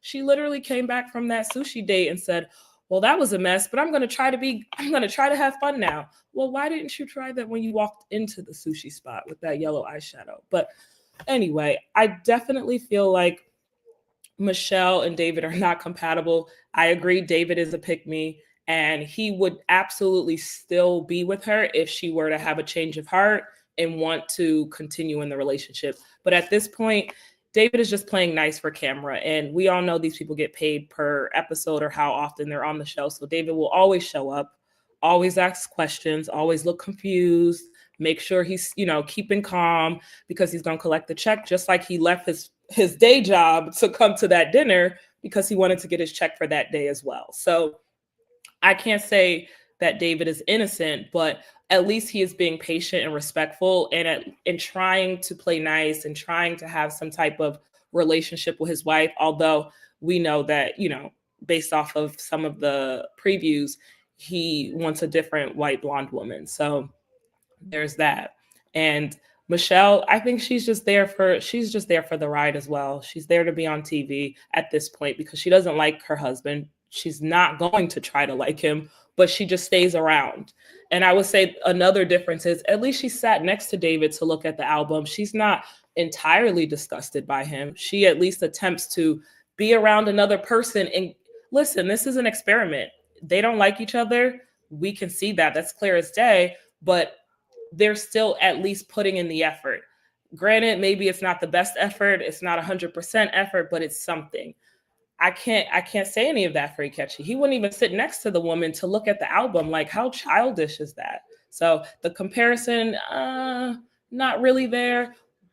But Michelle, I can't defend her much either. I will say she is delusional, and I mean, we're right. She thinks she's a 10, but who are we to question someone's delusion? Trey, go for it. Thank you, Jenny. Voice. I'm gonna try to make this very quick. I still stand on it. Michelle and Ike are the same person, not primarily their actions, but the way they have conducted themselves with dealing with others. That's the comparison, not in the actions. I would say this. See, Wade, some of your points on David, I agree with. That is not my disagreement when it comes to him. But here's where the problem is going to inside. you may be proven to be right, because I agree with you. We're going to see the villain side of David probably the next couple episodes. Guess what? It ain't going to matter. Let me tell you why it's not going to matter. David is not stupid. He's been paying attention. He knows he's on the show, so whether it's fake or true, he has showed up in a way that has always been at least somewhat, has shown at least a moniker of respect towards this woman. You ask why, okay, if he's being treated like this, why he's still coming off, oh, do you still want to talk to me? Yeah, I do think that's fake. But he understands the game. He understands the game. What's going to happen? We're going to find out that David is having some extracurricular activities going on. Michelle's going to get upset, and most people is not going to care. Why? Because the way she showed up in the beginning towards David, she has a right not to like him. That's fine and dandy. The problem is how she showed up not liking him. It was rude. It was crass. She showed her ass. She did. David did not. So, unfortunately, when it hit the fan, most people are going to be on David's side. You know what they're going to say? Well, it's about time. He should have. Ben should have did it. So what? And it's wrong to even say that. But ain't nobody going to care. Point blank, period. Because of the way you show up. Sometimes it's not about what you say, it's how you say it. That's all it is. It's how you say it. And she showed up terribly. That's just it. Terribly. Now the funny thing is, unlike Ikechi, whatever his name, Ketchup, whatever his name is, Michelle at least came to the realization, oh crap. It was about a couple episodes ago. She went, oh crap, I look bad in this situation. And it happened during that little powwow meeting she had with Dr. Pugh, whatever it was, in one of those meetings. She realized, crap, not that I am the problem, because that was show Monica you trying to fix yourself. She didn't see that. She realized, oh snap, they see me as the problem. Oh snap, I need to change this. So ever since then, to Jenny's point that she made, then it seems like she's, at least standing by him, whatever. She understands the game too. Oh crap, I've been looking bad. Let me try to at least massage this and smooth it over, at least look a little better. She still don't like him, but I'm sorry, David is playing the game way better than her right now. Point blank, period. And she's trying to play catch up. It ain't gonna work. She's too far behind. It is what it is. Sorry, but just keep it moving. Thank you, Trey. Yes, listen, we're going to move on. But yes, I love all the points you guys have given. I don't feel like Michelle and Ikechi are the same, but they are the same in terms of maybe the way they treat their partners, but I don't think they're equatable in terms of the damage that they do. So with Ikechi, he's very calculated in the way that he curates his narrative. It's very intentional, it seems like, to try and break Imem, and that's where the nefariousness comes from.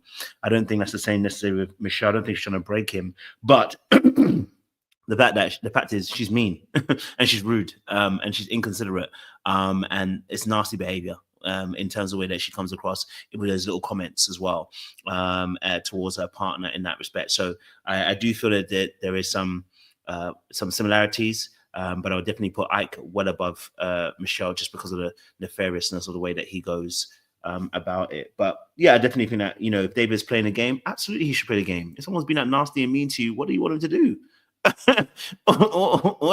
Where else can he go? You know what I'm saying to you? And if he's delusional, so is Imem. So if he's delusional, so is Imem. And Imem needs to wake up. And in fact, we should have the same disdain we have for David as we do for Imem. That she should wake up and smell the Kenko coffee and get the heck out of the situation. And you're letting the man tell you that that you're aggressive and that you're a predator. You should be been left.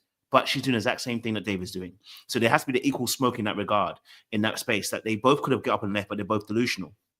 So that's what I would say about those things. And so same way that, if anything, we'd hope that, that MM is playing the game as well as the way that David's playing the game. But my heart tells me that MM might be a little bit deeper than that. She needs to wake up from the delusion as does David. Now, David obviously cheating, that's going to be a problem. The only problem he's going to have is that David's going to have a problem with the fact that it's going to be against Alan.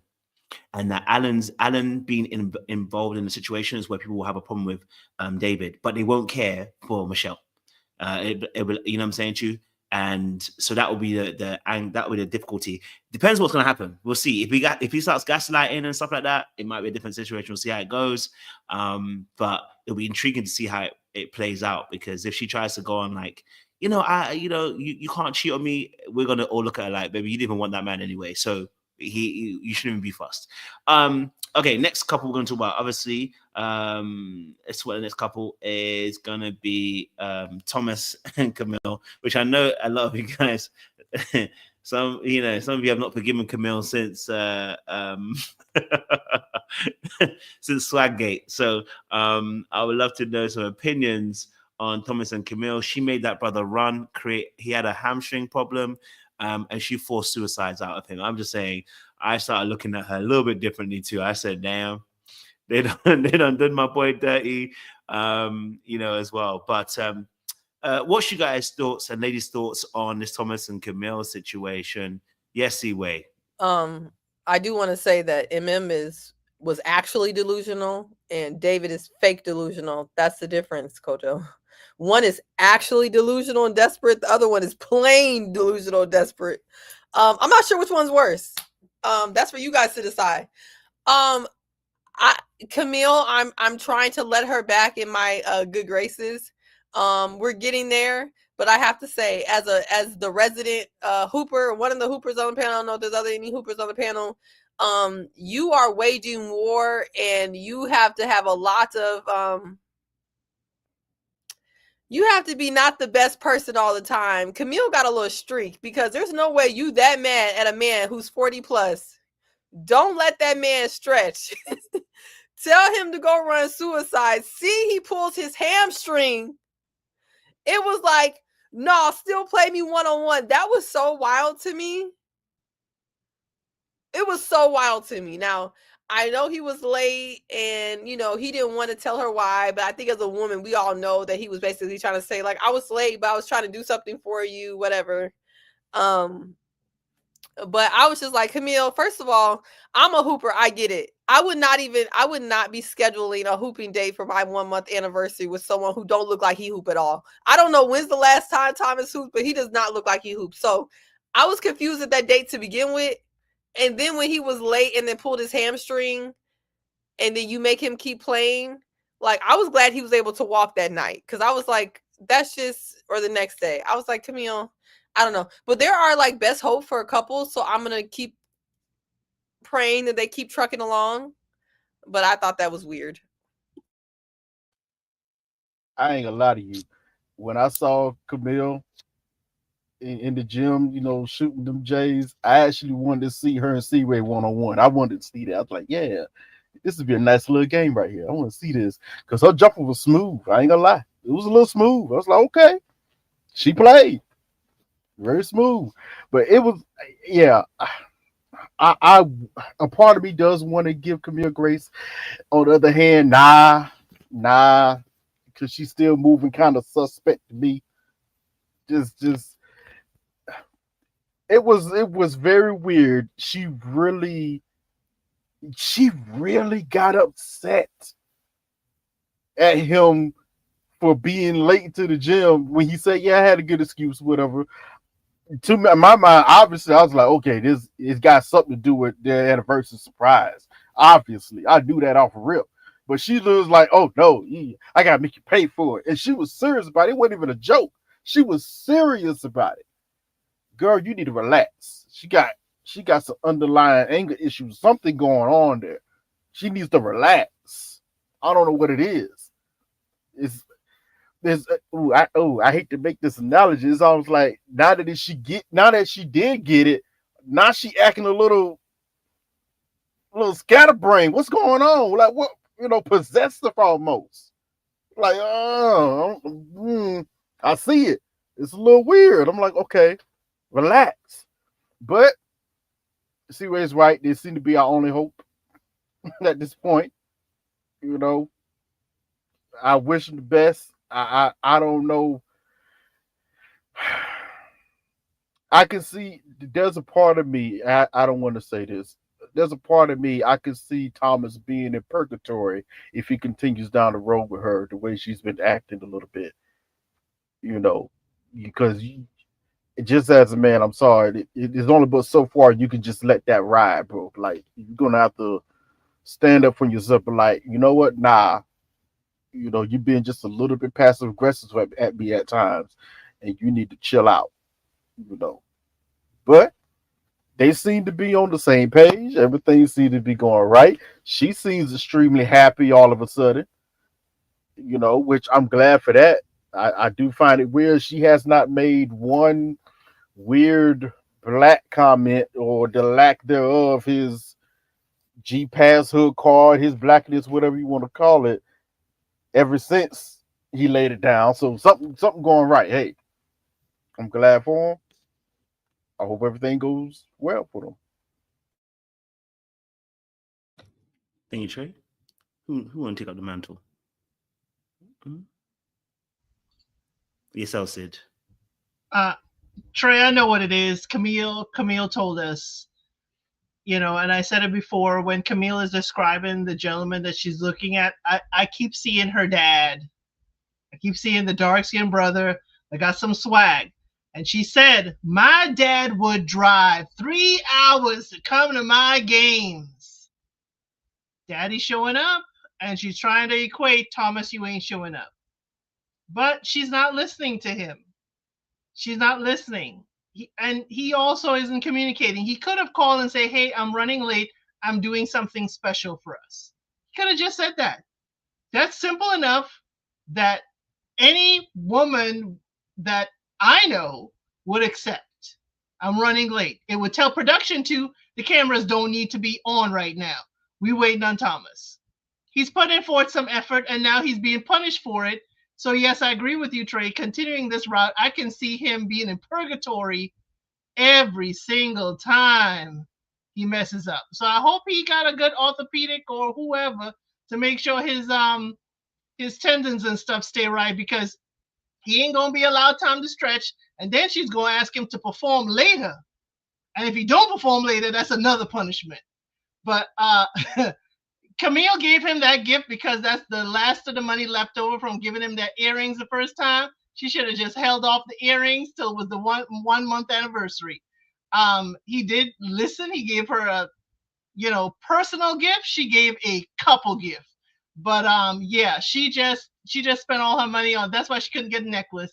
So Camille, next time, when you're giving the gift, kind of think in the future and spread it out so the budget ain't tight. That's all I got.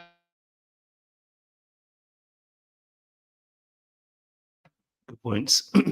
Definitely heard about the daddy issue one. That was a real one. Yes, Latoya.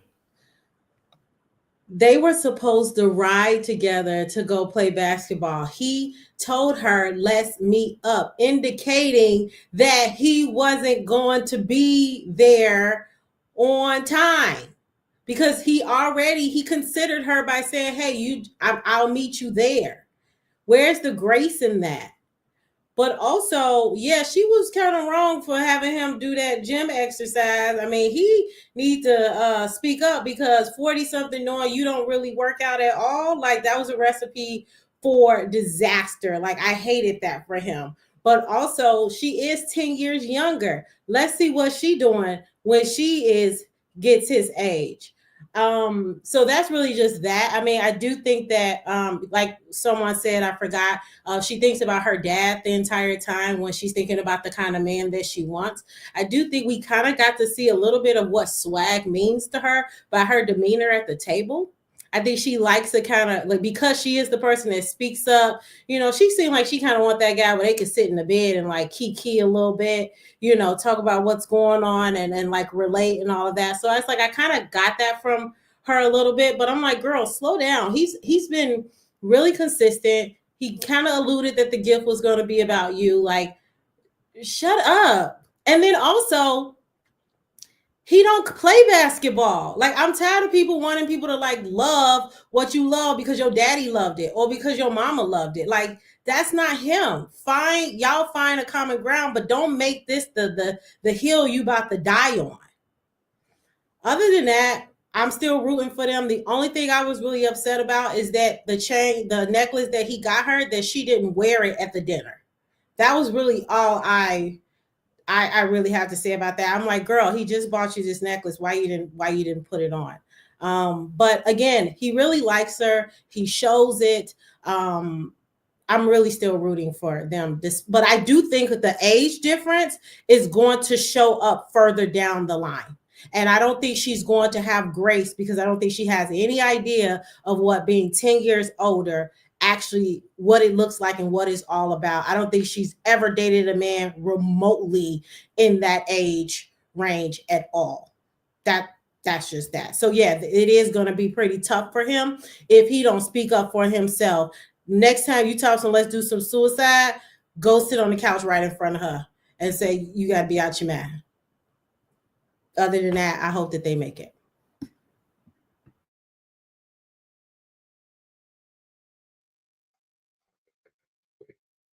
I think that Camille and Thomas are more practical and more of a indication or maybe an example of real relationships. And a lot of times, or I guess a lot of times when we talk about these kinetic shows where we kind of harp on the Ikechis or the Tylers from Love and Blind and these outliers. But I think the issue with Thomas and Camille is like many people do, and I won't just say exclude this to women, you have an image of somebody in your mind of what you might want them to be. And Thomas isn't her textbook person that she would typically date or even be attracted to or even sleep with on a first night or one, just be around.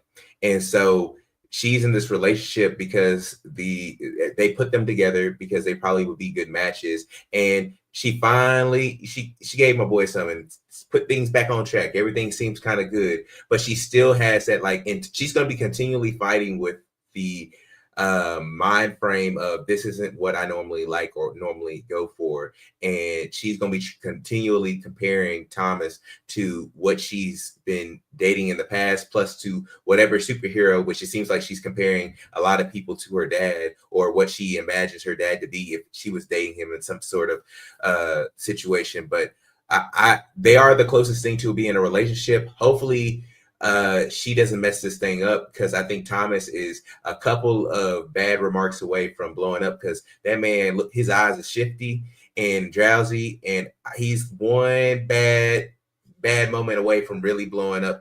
And that could be something that led to his cheating, where he just was really passive and sat on stuff when he was going through his relationship. But I can see this going on now, where she keeps grinding at him and eventually he blows up, and the age thing does become a problem. But right now everything's good. She done gave him some, things are back on track. But I think that their relationship might be the most realistic to how it is in the real world dating than any other relationship on Married at First Sight this season.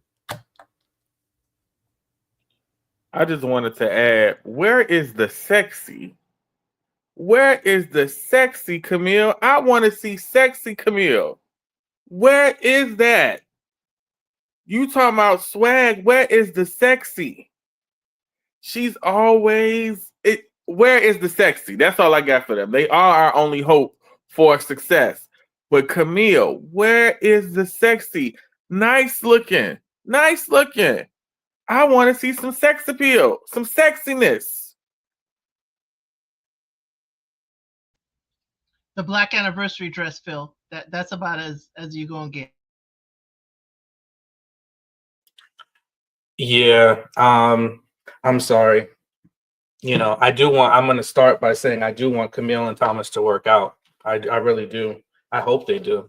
But Camille just gets on she aggravates me, and I would definitely not want a 1 month date to a basketball court. You know, I just wouldn't want that. So, you know, I just feel like she just does all these little things to dangle, you know, carrots in front of his face. And it bothers me, you know? So, and then she want to get mad. Look, she would be eternally mad at me because anybody that knows me knows late is my first, middle, and last thing. So we wouldn't work out. We would break up on site. I'm sorry, because I'm going, if I'm gonna do something, I'm gonna be late.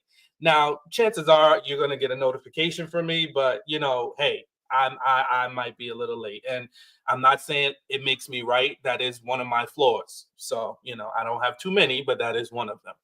And yeah, I just want her to stop doing all these performative tasks, and we're gonna make you jump through hoops, and because you were late, you know, I need you to run up and down the court, because I don't want to say what it's called because that's, you know, a YouTube flag of a word. But yeah, because you mess around with a brother like me, I'm gonna tell you no. My 40-plus-year-old self is going to tell you no. I'm gonna apologize and say, you know, sorry, babe, I really do apologize for being late. My bad. But what I'm not going to do is I'm not gonna run up and down this court. But you know, I am sorry, and that's it. I do think they are making inroads, which I think is great. I really do. I think he really likes her. And I think that's what's really important in a relationship, is that you got to like the person. So hopefully she's moved closer to liking him. And I definitely know that he likes her.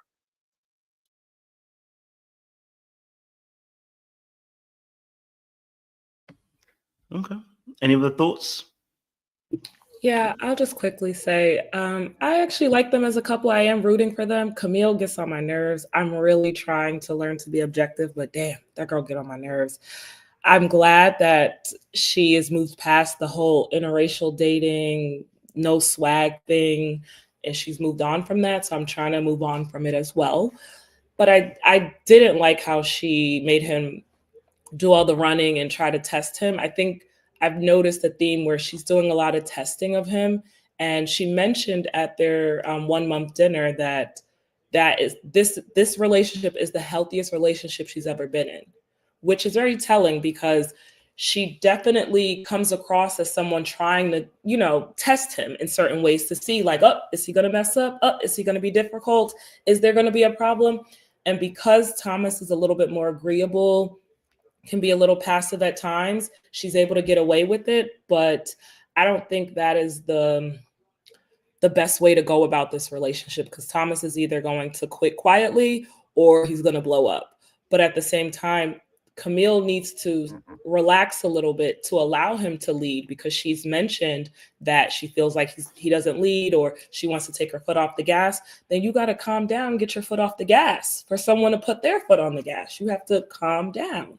And I don't know. I think she does seem happier. I definitely see that she's trying a little bit more now that she realized Tom is the big Tom, not the little. So she definitely is, you know, seeming a little more impressed. She was real giddy at the dinner to tell everyone that they consummated their marriage. And I thought that was kind of funny, but that also spoke to the immaturity I see in her. I would love to see her do more things that show her interest in Thomas and her actually knowing who he is. Because although she gifted him earrings that could be expensive or not, that was something she wanted for him, not that he desired earrings. And then we moved to the 1-month dinner. She gave him the cast or whatever, which I think is a cute gift. But to me, it didn't speak to knowing Thomas in a way of like giving a gift. So I want to see her. And then they did the basketball thing. That's because that's something she likes. So I would love to see her speak more to who Thomas is and maybe pull that out of him a little bit more, rather than it always being Thomas jumping through another hoop to prove that he's a good guy and that he's, you know, rising to the occasion. So that's the only issue I have with them as a couple. I would really like Thomas to speak up more and maybe, you know, tell Camille when she needs to calm down in certain respects, because that whole demeanor and attitude she had when he came late to the basketball game, I didn't like it at all. That was just a complete, I wouldn't have dealt with that. So I don't even know how he accepted it, but the smirk on his face, I think we know who's getting whipped in the bedroom, because she said whips and chains. we know who's getting whipped. So that's all I have to say. I completely agree. I just want to say one thing. Phil, we got to stop expecting Camille to be something she is not. She is not sexy. She don't give off sexy. We talked about this like in the very beginning. That is just not her. I don't care if you put her in the tightest, all the Spanx and whatever. She doesn't give off sexy. So we got to just like move on from there, because that's just not her. She's cute, but she don't give sexy. Can I just say, Camille thinks she's a baddie. That's why we're looking for sexy, because Camille thinks she's a baddie. She, even at the dinner, when they all went to the bathroom, did you see that run that she did? Did anyone see that? Or do I just pay attention to details? There was a run Camille did. Oh my gosh, she should have just sat down. It was so embarrassing to see her run like a flailing. It was bad. She doesn't give sexy, I agree, but she thinks she does. So that's where I think the disconnect is. We see she doesn't give sexy. However, she thinks she's killing it, and she needs a Jay-Z to her Beyonce, and both of them are equal together. So I don't know what's the problem. Jenny, real quick, do y'all notice, like, if you were somebody on the outside, or if it could be your own situation, do you recognize that with yourself or with your friends that you could be in a Camille archetype? Or like, do I be wondering, like, do people understand, like, this is like an everyday experience?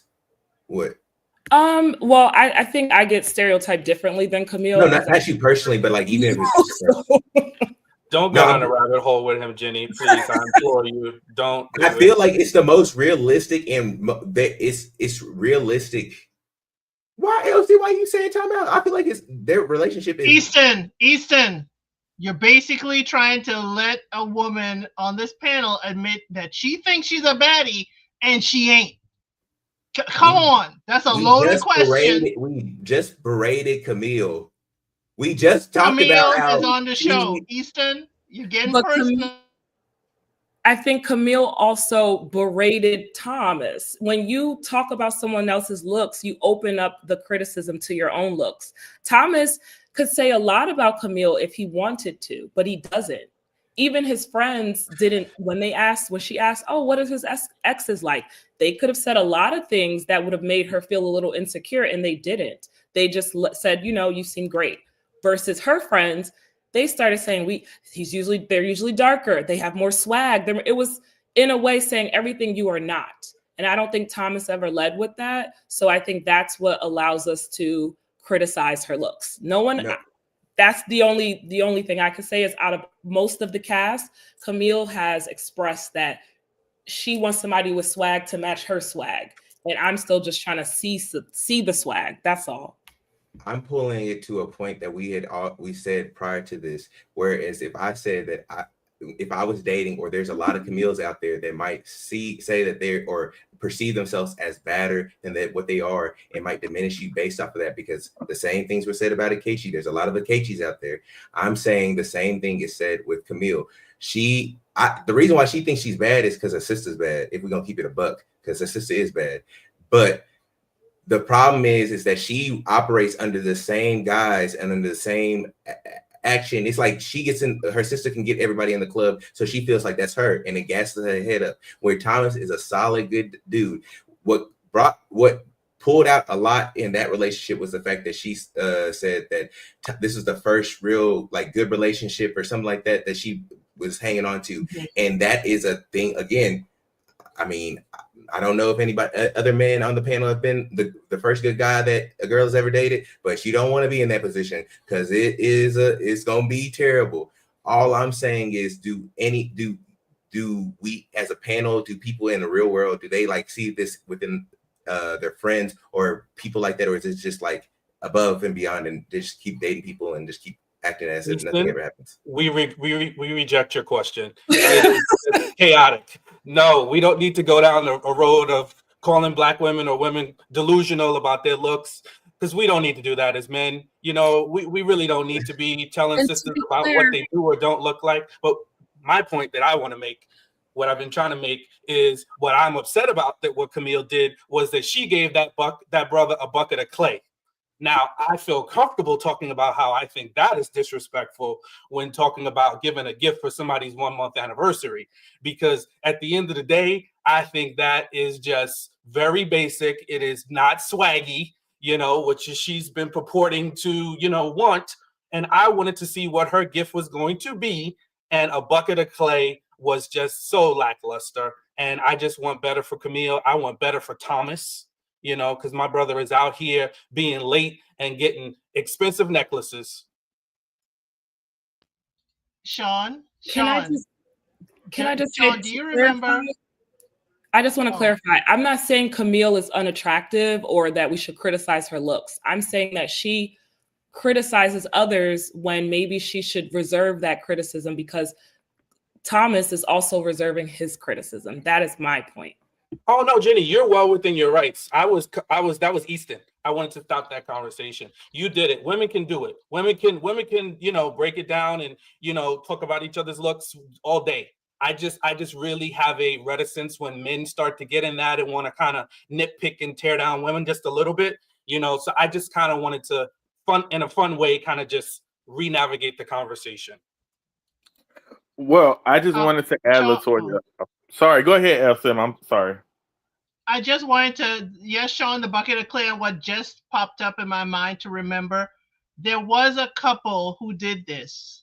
There was a couple on Maps before who did the whole clay thing, and they did it on their anniversary. I cannot remember them. They're a Caucasian couple, and they're still married to this day. You know, that is the only grace I will give Camille if she wanted to recreate that kind of copy paste. But I can't remember their names, but they're married to this day and they have a kid. And they did that whole clay thing, and I thought the same thing when it happened on their season. That's the only grace I could give. To Latoya's point, Camille has a good base, yo. Get with that sister. Step it up a little bit. The sister was a baddie. She can step it up, but I'm with Sean. That gift was whack. Get out of here.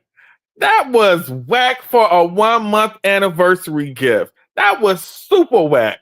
That's something you do maybe like a year or maybe like a good couples activity. But a 1 month gift, she takes the man to play basketball and gives him clay. This ain't recess. This ain't no after school project. Step it up, Camille. That was whack. And let me just add this on right quick while I'm on my whack rant. The only person who had a good first month anniversary thing was MM. Everybody else's was whack.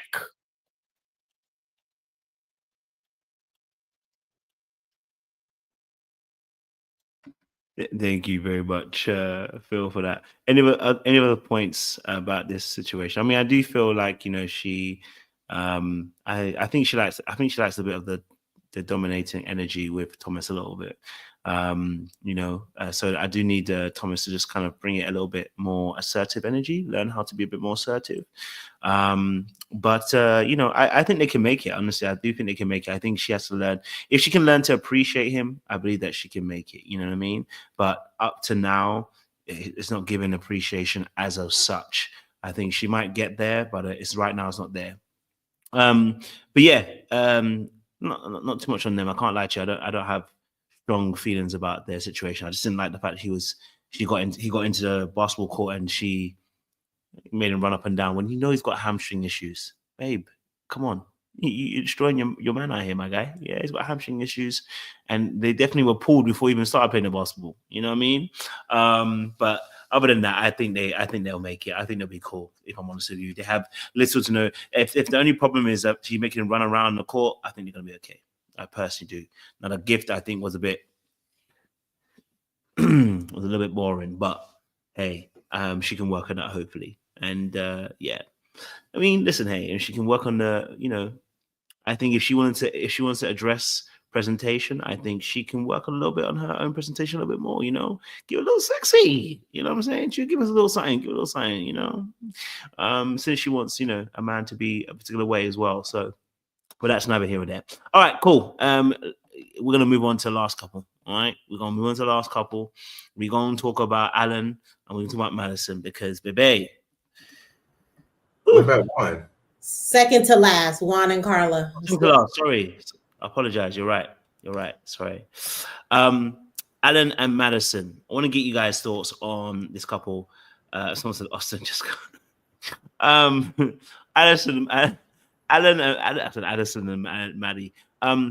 What's your thoughts on Alan and Madison? Because, baby, at this point in time, you know, Alan is trying. He is giving his best. He's trying to make it work so far, you know, and he's trying, you know, to go somewhere. Is he as delusional then as David then? You know, Most definitely. Yeah, I am. Okay, Phil, go for it. My brother Alan, we want better for you, dog. She doesn't like you. The fact that she gave him a kiss on the cheek after that bet thing was cringy. And when they were talking about the future and she said forever seems like a long time, I cried a little bit for Alan. The land of Delulu is full. I'm gonna say it. Alan is the mayor. Alan is he's driving that team until Delulu Island. Yo, Madison is not into you. She is lying. She doesn't think about him in a romantic way. Why are they always doing something athletic for Madison? Why aren't they seeing anything that Alan wants to do? Alan, dog, she does not like you. Delulu Island is full. We got David who's playing Delulu. We got MM that's Delulu, and we got the mayor of Delulu Island, and that's my brother Alan. I'm sorry, Alan. She doesn't like you, dog, but I still want that fur bomber jacket. But Madison is not into you, and she ain't all that. She's, in the words of Easton, she's mid. She's a solid 4. Warm 4. I'm gonna say lukewarm 4. Them shoulders. I'm gonna need y'all to leave Kevin Samuels numbers alone. I'm gonna give you the same speech I gave Easton. Let's just a little easy on the looks. Man, That's so what you got, Sean. Hey, y'all done talked about the guys, how they look the whole time. There you go. Double standards. They're alive. So can women do it? If we do it, can I say it? Yeah. A woman can criticize another woman. I'm not another woman. Oh, another woman. Women can talk about women. Yes, women can talk about women. I'm not going to do it to that extent, but like it's a build a woman for me. Like to be a 4 and all of that looks like it's bought and has to be super maintained. It's like it's giving like, what did you look like before? You know, this transformation.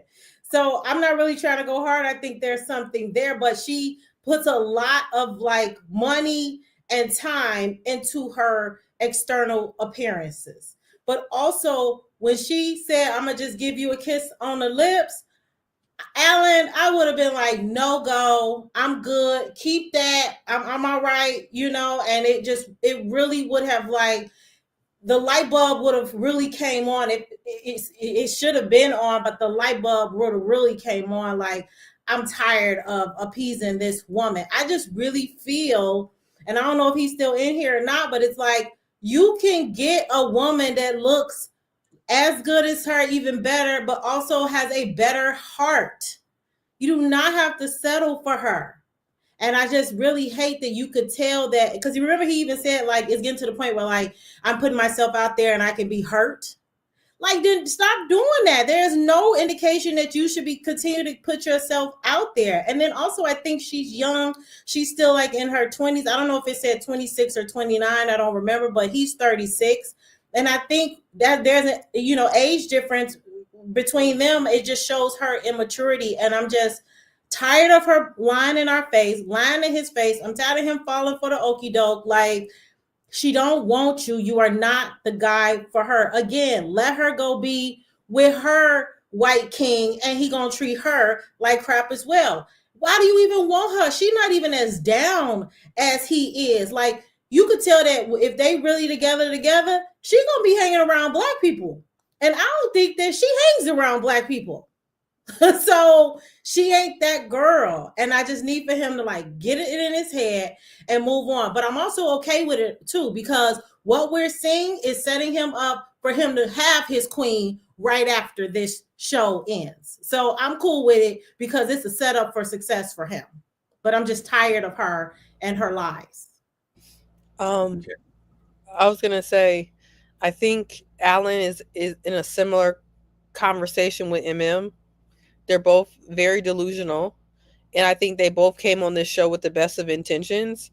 And because they really wanted to be married, I think they're probably letting a lot more stuff go than maybe they would in real life, because you take a lot to get to this show, and I think they want to see it through.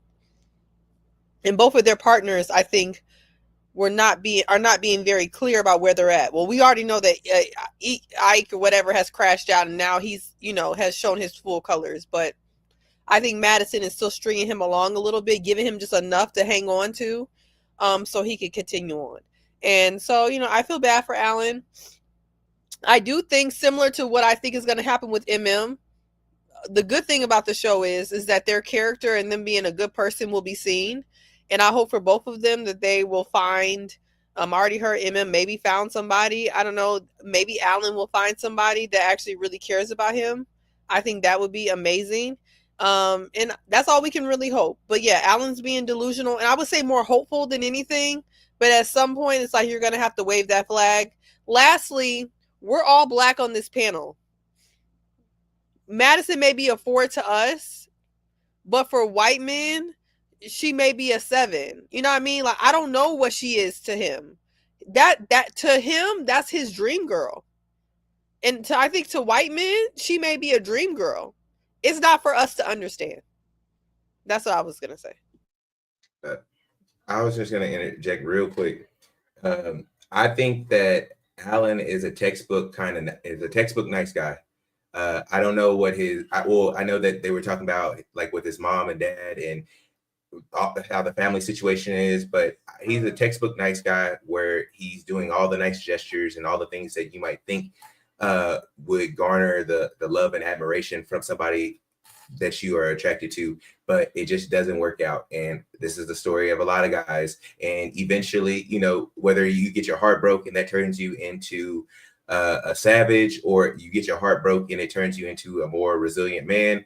I'm confident that Alan will probably do that and move on to better things. And this might put him in a position to get married to somebody here in the future. But I think Alan is kind of a pretty good barometer of what a lot of guys are out there, where they don't have a lot of direction.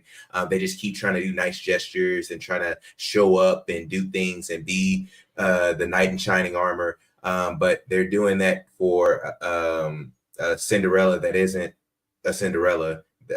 And that's just what Madison ends up being. So I like Alan probably the most, outside of a couple of different things, but I just think that he is a textbook up and down nice guy that is with the wrong girl. And sometimes you might have, I don't know his dating experience in the past, but sometimes you learn those life lessons early on, and you don't have to deal with them later on in life. And sometimes you learn them on later on in life, and you in front of millions of people, and that's what he's doing now. So yeah.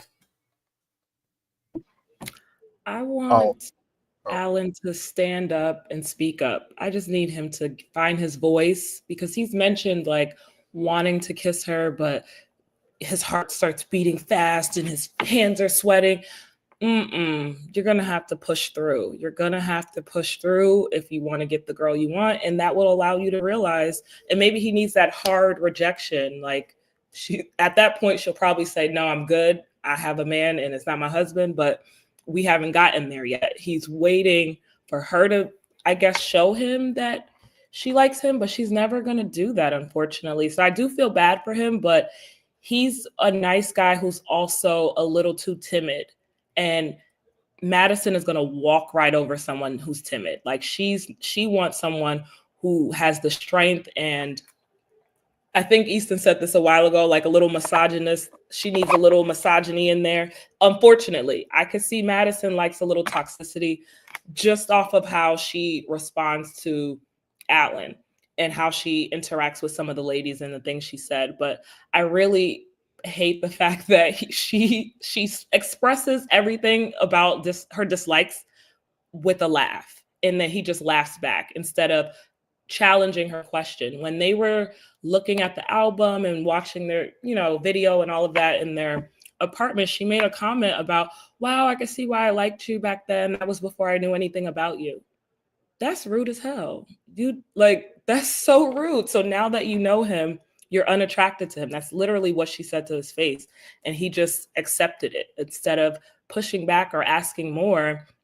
So I kind of felt for him in that moment. But I mean, what the read that I get from her is that she's more of a party girl. That's why at the wedding, when the drinks are flowing, she's able to be a little more flirty, kissy, handsy, and all of that.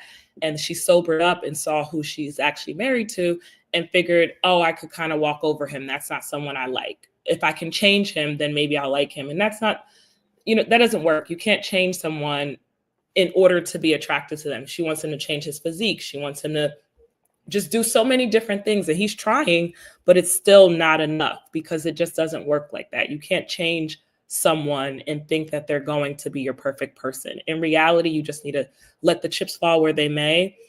But I thought it was diabolical that she lost fair and square and kissed that man on his cheek. That was so messed up. I mean, damn, she's kissed him before at their wedding. They've kissed. And now that he wins the bet, he gets a kiss on the cheek. I lost respect for her at that moment because, a win is a win. Like, she could have just been a good sport in that moment, but that was very telling. In that moment, she'd rather kiss a sweaty cheek than his lips. Damn. Hate that for him. Very, very real. Who's next? Trey, yes, you want to go for it. Shout out to Alan in the chat as well. I've been Team Alan since the beginning, mainly because I saw something within his character, the way he handled himself since the very beginning. I was like, you know what, this is a decent dude. Just from the very first episode before they even paired him, I was like, this is a decent dude. I was going to be on the bandwagon of, okay, he's acting a little delusional at this time, but I think I'm going to have to pull back on that point because if I really look at it, Alan is no fool. He has been, in certain excerpts, have been saying certain things where he sees the way Madison is acting with him. He keeps saying little things like, okay, he's been alluding to things that he's seeing her lukewarmness with him. Just little small things he might say here and there. He knows that she's being lukewarm with him. But he also knows the position that he's in on this show. You signed up for this. I signed up to be married to this woman. I happen to like this woman physically and get to know her. Okay, I like her. But she is making it extremely difficult to have any type of relationship with him. And I think he sees it. Now, the question is, from his standpoint, what am I supposed to do about it? Most of us want him to go in on it. Like, it's enough is enough by this point, man. Where's your self-respect? Where's your dignity? From his standpoint, I want to look at it, give him just a tad bit of grace, and him thinking like, that's going to make me look kind of crazy if I just go off on her. Like, that might make him look a bit nuts, and we might be going in on him for how he's treating her. So he's probably done the smartest thing he can do and just stand out the way and let her hang herself. That's pretty much all he can do at this point. 4 weeks in, 4 more weeks ago, let her hang herself. Because it's slowly telling. She's slowly telling on herself now. It's like, obviously, you don't like this man and you are breadcrumbing him along. Like, just pure breadcrumbs. And yes, this episode really bothered me. I'm like, yo, he won that little game fair and square. And you try to do an end around talking about but you didn't specify what kind of kiss for it to be. I'm like, all right, she playing games with you now. She just playing games. you know. And he was right. It's getting to a point. Well, you know what? This is the pushback. Alan, bro, I believed you when you said now it's getting to the point where your feelings might be hurt. Bro, your feelings Ben should have been hurt. As a matter of fact, you shouldn't have invested this much feelings into her when you noticed that there was no reciprocity in the energy that you was giving out versus her giving back to you. You already put too much of yourself into this. You know, especially in this.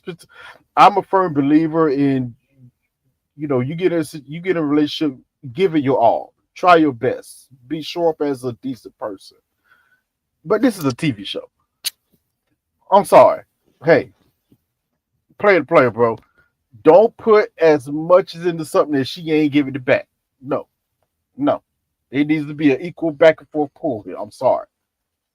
Because all you're doing is setting yourself up for failure going down the line. Because we all see where this is ending up. I don't see her all of a sudden warming up to Alan. You know what? Ooh, I just love you now. I just want to be with you. No. He's just not her cup of tea. That's fine.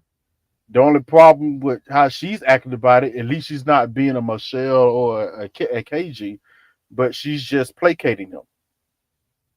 And that's bad within itself.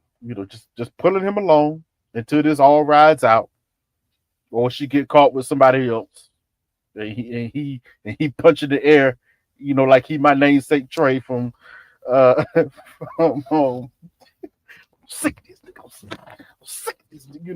Yeah, he gonna be like that in a second. We all know it's coming. He go, no. You know what? He should go to MM house. I'm sick of these people sick. See what happens after that. It could, you know what I'm saying? Who knows? Something nice could happen. New love. Mm. I appreciate Trey. Yes, Phil. Our good buddy Alan is gonna be A-OK. Alan got that fly little jag, nice little apartment, look like he making some money. By the summertime, Alan is going to be swimming in women. Alan's DMs are going to be popping, yo. Absolutely. They are going to be all over our good brother Alan, yo. Alan, this little bit of pain is going to come with a lot of pleasure. A lot of it. Alan is going to be A-OK. He's trying to butter him up so he can get that jacket. That's all he's trying to do. But for real, no, I agree with you. I agree with you though. No, for real. Yeah, but you know what the sad thing about this situation is like, we be making a lot of jokes and stuff like that. But when you see somebody genuine, get their feelings hurt, who is really trying to put their heart into it. Like, see, look at Miss Honey. She ain't said that she got a fine cousin in Chicago twice in this chat. Alan gonna be all right. He's going to find him a nice woman who's going to appreciate him for who he is, not for what she's trying to make him into be. All right, go ahead, Latoya. I'm done. I just want to say one thing because Alan is in here. I'm going to say it. The way we talked about the way Sean can't let it go after seeing that man's basement house. Alan, never broccoli underwear, never again. Never again on the first time y'all go into that bedroom, okay? No. Wait until they love you. Like, stop it. No. And then also, if you want to talk about relationship science, because I have a relationship coach and he talks relationship science, that's just not the move. That's not going to make a woman like want to go and jump on you in the bed. So never again. Wait till she loves you, then bring out those broccoli underwear. She won't care after she loves you, okay? That's it. That's fair. That's honest. That's good critique. We appreciate you, Latoya, for the honesty, because sometimes us brothers we just need a little help. I tried to tell them early in the chat they was all vengeance for the broccoli drawers, but I told them I had a couple ladies buy me drawers and none of them ever had figurines or broccoli or anything like that. They were all one or two colors. What? Hey, he said he got some compliments. Well, I think then, Mr. Right. Allen, I think you need to go to the rivers and the lakes that you used to, because when you insert links, it's just not gonna fly. I mean, we appreciate the quirkiness, we appreciate it, but we want to set you up for success, my good brother. And success is more leaning towards universal appeal and not a niche appeal, So that's more of a niche thing, So I get it. I don't like how we're getting on good brother Allen's attire. No, we not. And he can be niche though once she is in. Will her in and go ahead and bring them broccoli draws out. It's the same equivalent to like with the women in their hair. Like they start just pulling off hair in front of their man and they don't care about the wigs and all that. You said it, not me. I'm just saying. But like we just because we wait a minute until you cool with it. And then we go from there. That's all we saying. Hey, look, I mean, listen, he has freedom to do, everybody, we don't need a underwear war. Obviously, he's a grown man. He can wear whatever drawers he sees fit, okay? He can do whatever he want to do. But what we talk about are things that are going to get you the best outcome. And the things that are going to get you the best outcome are wearing things that are more universally appealing. Hey, maybe y'all are the 10% that don't mind a broccoli draw, but I can guarantee Latoya said it and several other women said it. They're not going to like it, So, and Alan, he appreciates the good feedback. So no need for y'all to get up in arms. We're not tearing down Alan. He is a solid dude. He's trying his best. But Madison is actually annoying me because that kiss on the cheek was worse than that bucket of clay that Camille gave old boy. I just don't like that. Just don't give me nothing at all. Don't agree to the bet. If you're going to tell me with a smile, well, you didn't say where the kiss was going to be. That's your fault. Here's my cheek. Come on. I have more intimacy with my women friends. Like, I need you to cut it out. If you're not going to, make strides to, make this, we are married and you want to give me a kiss on the cheek for winning a game. Yeah, I just feel like, that would have been it for me. But Alan, I do see that you kind of step in and you lean into it. You were slightly petty with her when you missed the game, a couple of episodes back.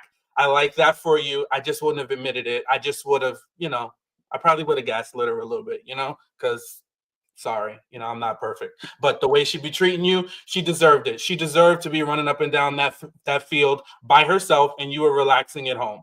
But I do see you kicking some cabinets in the previews. So I want to understand why you was kicking them cabinets, and I'm ready for you to give Madison some help. I'm shocked. I didn't know there was this side to you, Sean.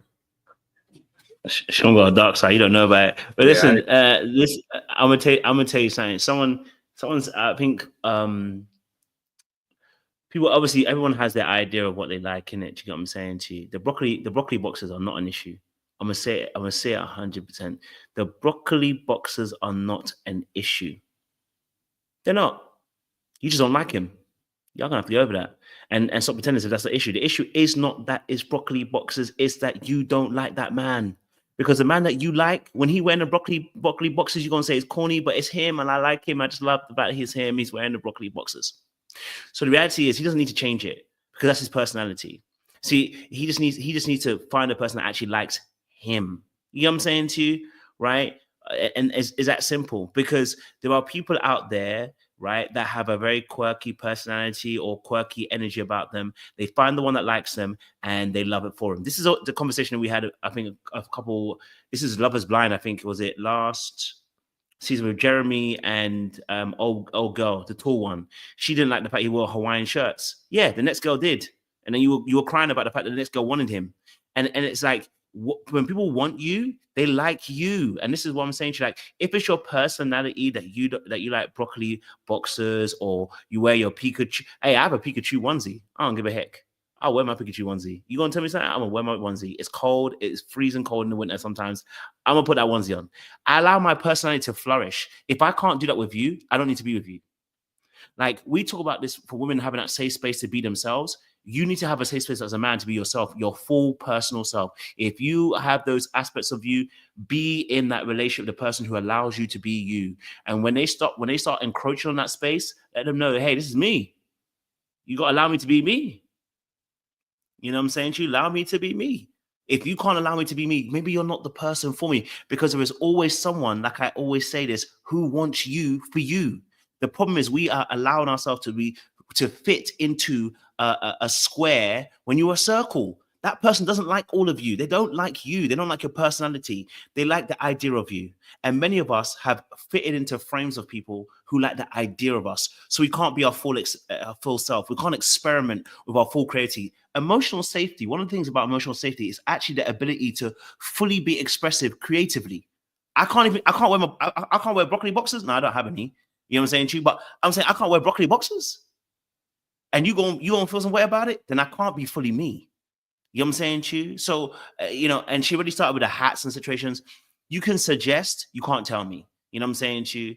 And I always feel that's a very tricky line to go down. We fully understand it with women, but we don't understand it with men. We fully understand it if a woman's wearing something, the way she came is the way she is. Why are you trying to change her? Hey, if she's not sexy, why are you talking to her then? If she's not sexy, why are you? It's like we understand it with women, but when we do it with men, we go, it's not safe space. You just got to change. No, that's the same thing with Thomas' situation. I had an issue with Camille doing the same thing to Thomas. I said, hey, the moment she starts now trying to take him to the shop, gotta be very careful. You're going down a controlling aspect very quickly. And the question is, do you like that person? You can suggest and say, I like this particular style or whatever. But if you know you don't like that person, there are things that person does you are going to hate. And it's going to never get any better. He can wear black boxes. Should have had an issue. Should have said it wasn't Calvin Klein. If it wasn't Calvin Klein, it's not a particular brand. If it's not this, you didn't shop at Nordstrom. Like, it will always be an issue because that person don't like you. You know what I mean? That's what I feel about those boxes. So you want to be some wear some boxes? Go ahead and wear them boxes, good man, sir. Because the whole point is she shouldn't be seeing them boxes anyway before the time. She wouldn't even know they had them boxes until it's actual time. That's the problem. So that's my personal thoughts. Everyone is free to disagree or agree, and I appreciate your thoughts. Oh, don't go silent now, guys. I was hoping for a little bit of a I push. just don't want to go down a rabbit hole of guys. So if you went out on a date with a woman and she started taking down her wig right I in like front, the jailhouse braids. What'd you say? I said I like the jailhouse braids. It don't matter to me. I can't lie to you. I love jailhouse braids. I'm I telling can't lie to you. Bring them out.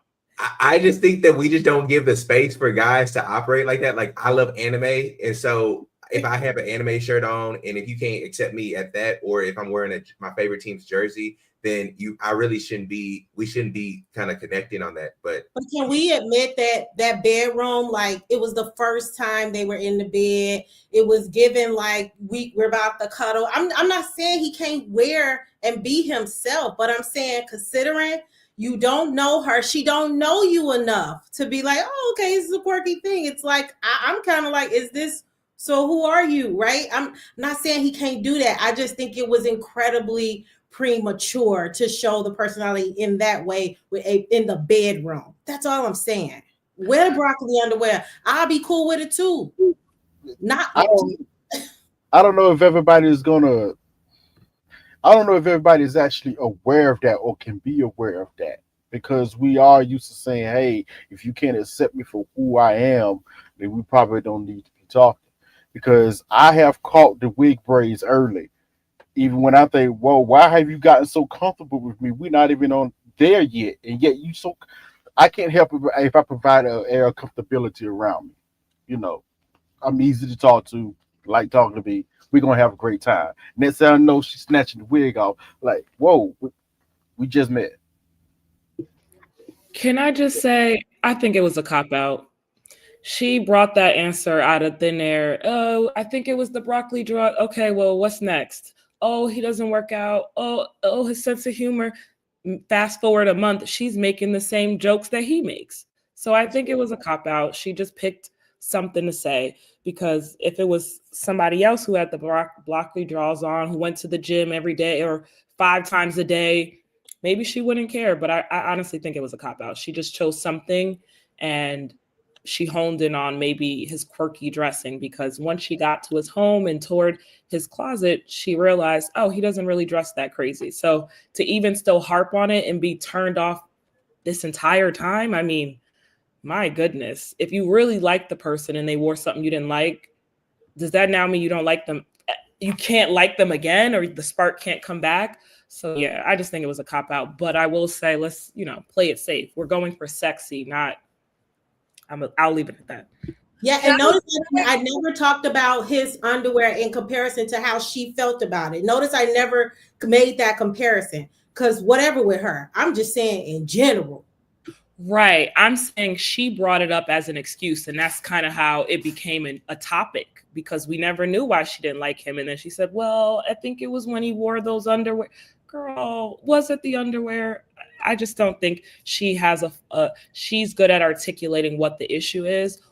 And that leads her into breadcrumbing him, because I definitely think she knows that she wants to friend zone him.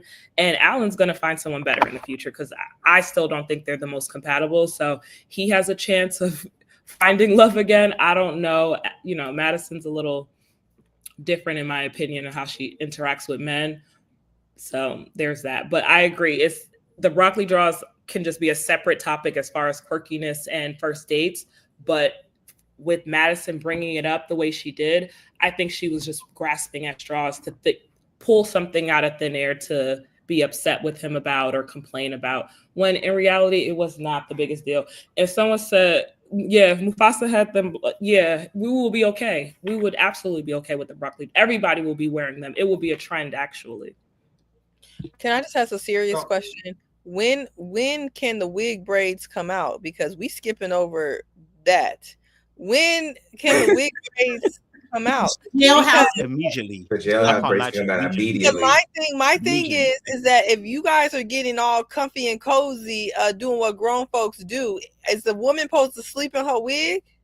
No, we kind of know. Like by age 26, you already know. Like, baby girl, I know you got it tightened up down there. So, like, I already know. Why are we waiting? Why are we playing games? If I'm comfortable enough to be laying up beside you, you gonna pull that snapback wig off, pull it off. Right. Well, Trey talked about he want to see the wig braids. I'm asking when. Immediately, 60 minutes into the. In most cases, let me be honest. In most cases, it's immediately. But let's be real. If you just met a chick and y'all really ain't vibing with you, just kind of talking, you ain't trying to get her to pull her wig off in the first 5 minutes. Well, what are we doing? Let's talk a little bit.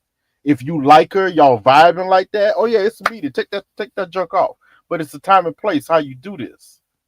Like, I'm just saying, sometimes there have been times where a girl has snatched her wig off in front of me and we were not on that level yet.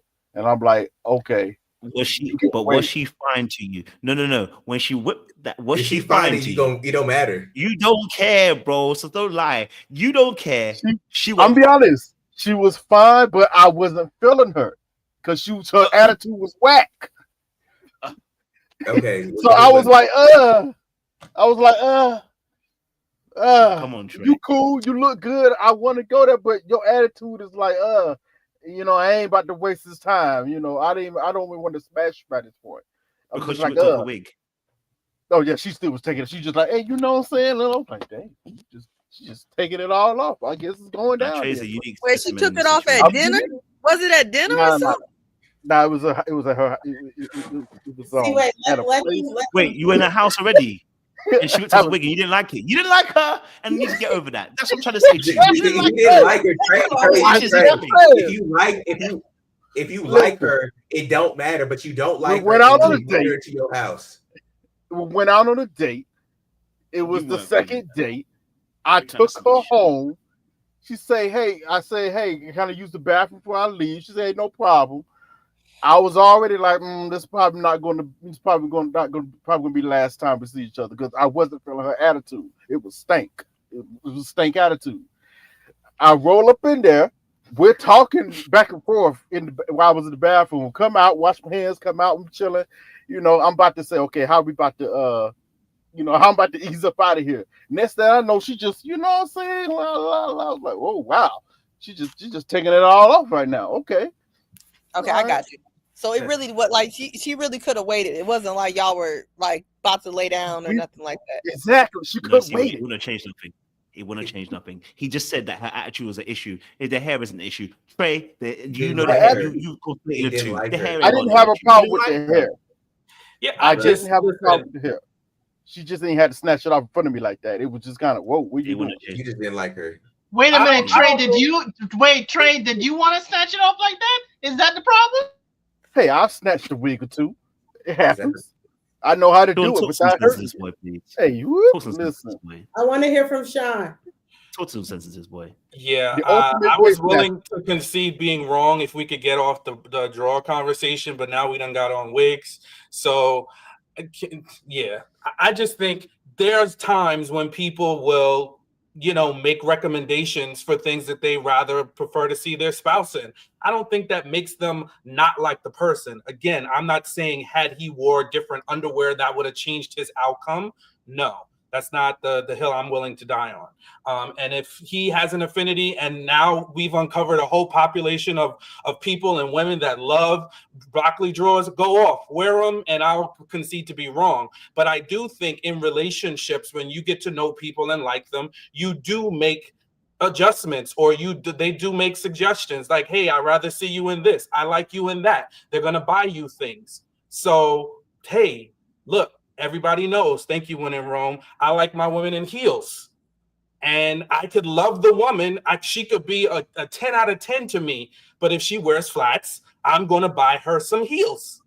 That's it, and I don't see, she ain't got to wear them every day, all day, running errands. But, when we go out, I would like to see her in heels. I would like to see the way, that makes things move around. So Sean preaching. I thought Sean was going to tell us about the wig That's a braids. And he suggestion. back to these broccoli listen, draws. I mean, the wig I'm not braids. going to tell y'all about no wigs because y'all going to get upset at me if I tell you about wigs. I mean, if We got off this is that a safe subject date, quick. I have dated women with braids, but I haven't really been serious with anybody with a wig before. So braids, yes.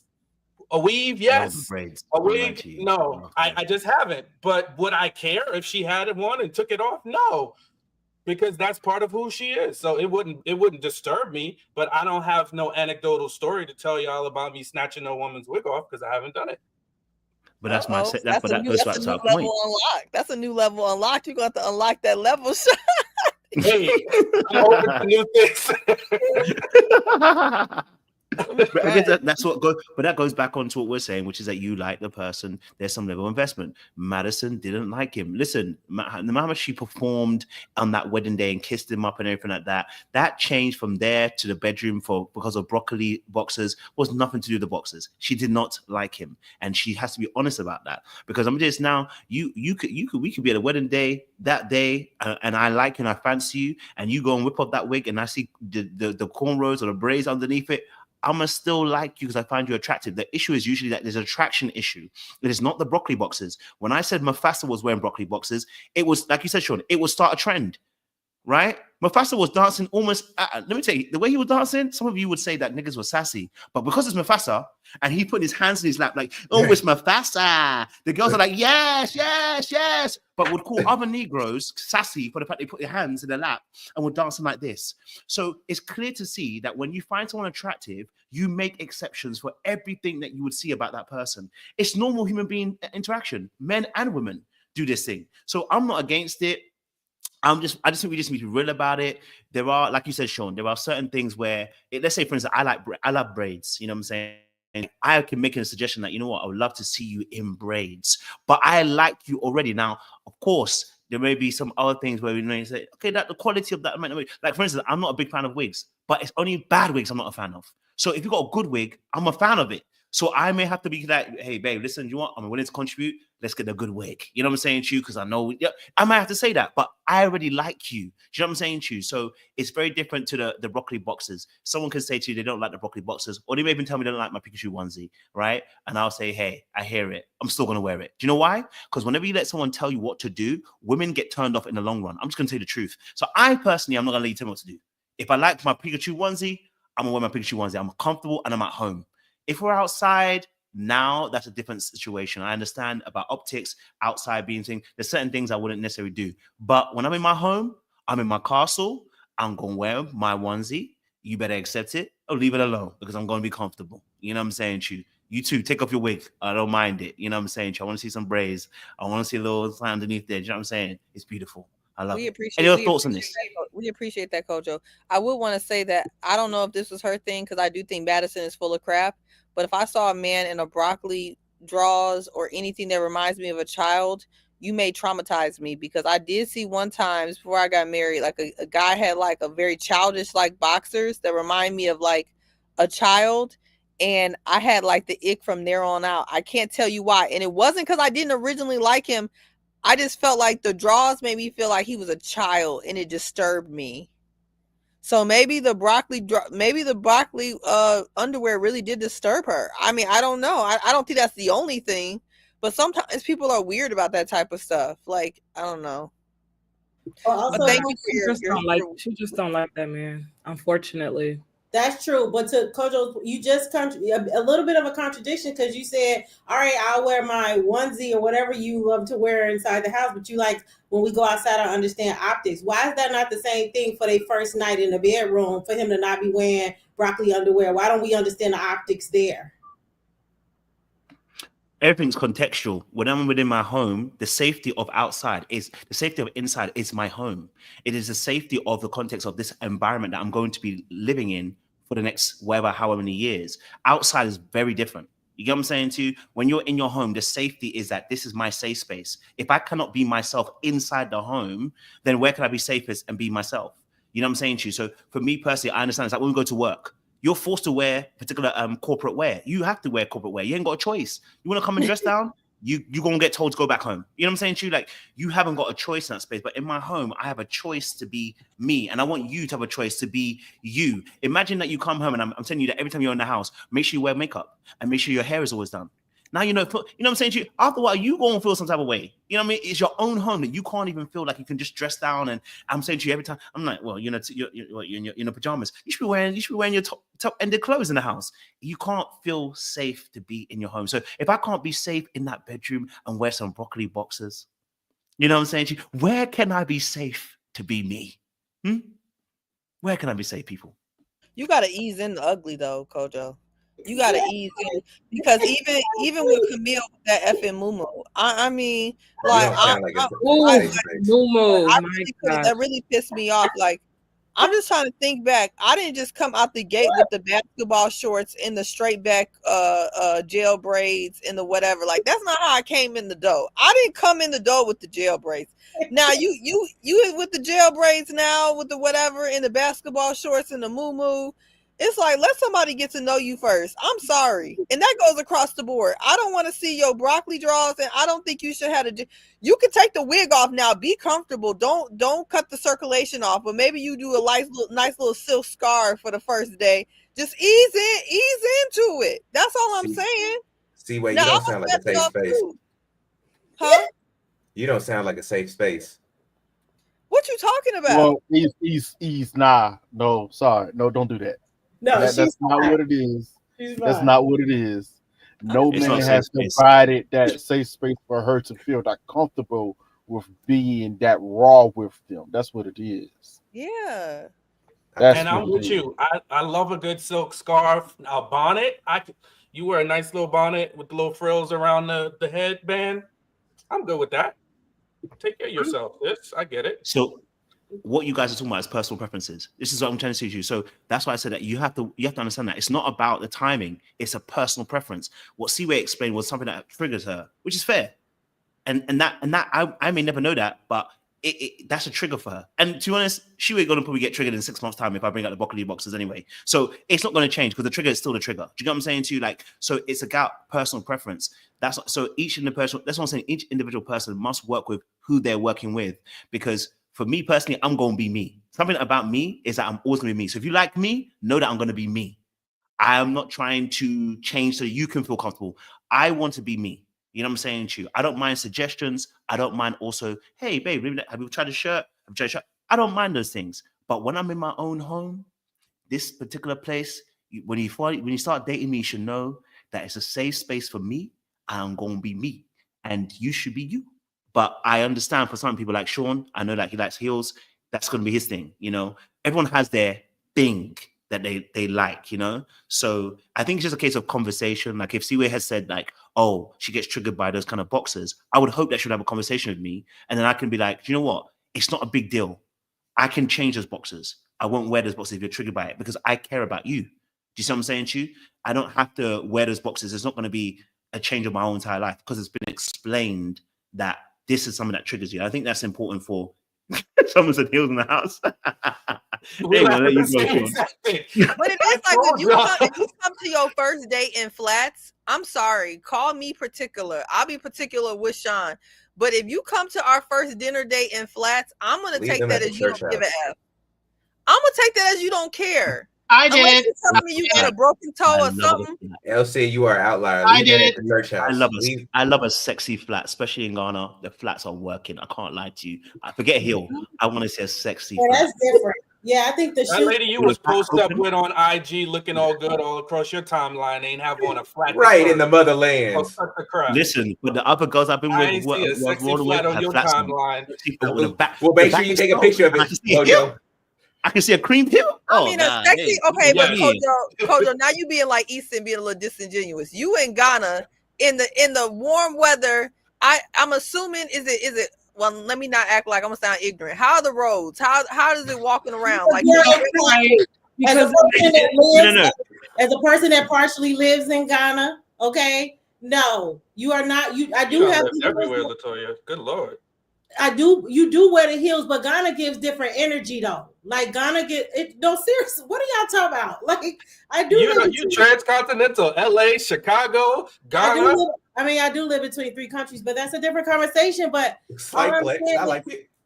All I'm saying is in Ghana, it's different. It gives different energy. When you step off that plane, you got to be right. Okay. You got to wear your tight dresses. You wear your heels. The men appreciate you. They do public displays of affection. It's a sandal, not a flat. There's a difference. It's but not. Also, I do have flats, but you still do wear flats because you're right. And Kojo can attest to this. The best houses in Ghana don't be having no roads. So like that's why I was asking, because in Europe, every time I'm in Europe, because of the roads, not a lot of times, depending on like when I spend a lot of time in Portugal or in Spain, people are not really rocking the heels unless they're carrying the heels where they're going because of the roads, and a lot of them are like the cobblestone and things like that, so you're not wearing them. I just know if you're in New York and Chicago and you pop out to Nobu or whatever, you need to put your heels on for a first date. Now, I don't know where else you at, but if you going to Nobu, you going to the W, you going to your nice, you going to whatever, you need to put your heels on for a first date. Unless you else did and you got it like that, okay? Otherwise, I don't know. You need to put them heels on. Hey, my feet hurt. I'm sorry. First date or not, my feet hurt. I am not going through foot torture just to wear heels just because. No, I don't care who you are. I did not wear heels until like 3rd, 4th, or 5th date with Mr. L said, I'm sorry. My feet. I guess the difference is they're on Married at First Sight. They needed to go on the show to be able to date, to marry. So you got to be a little bit more open, a little bit more flexible with the physical. You know, clothing and all of that can be changed. Why not? And I think later on we see they go shopping and all of that. And the same thing with Camille. She put a little earring in his ear and now he's that guy. So, you know, all of this is superficial. I think at the end of the day, it was still a cop-out for her. But in the general discussion, we're not in the same boat as people that are applying to be on Love is Blind. I mean, Married at First Sight. Well, Love is Blind too, but specifically Married at First Sight. Definitely hear that. Definitely hear. Just want to say again once more, I do love a flip flop as well. So listen, if you shop in a flip flop, I will love it. I'm telling you now, y'all don't know, but you actually don't know. I love a flip. You don't understand. I love a flip flop. Toes that are done and a flip flop. White toenail with the flip flop is. I like that in the UK. I like that in the US. I like that in Ghana. I like that wherever I go. I'm consistent. That flip flop. You just like feet. I think that's with a white toenail. That has nothing to do with a but y'all know how you get away from it. Do a little sipping paint for the first date, or do like a little picnic for the first date, or a little bowling date for the first date. Then you wear whatever you want to. I'm just saying, some good trainers.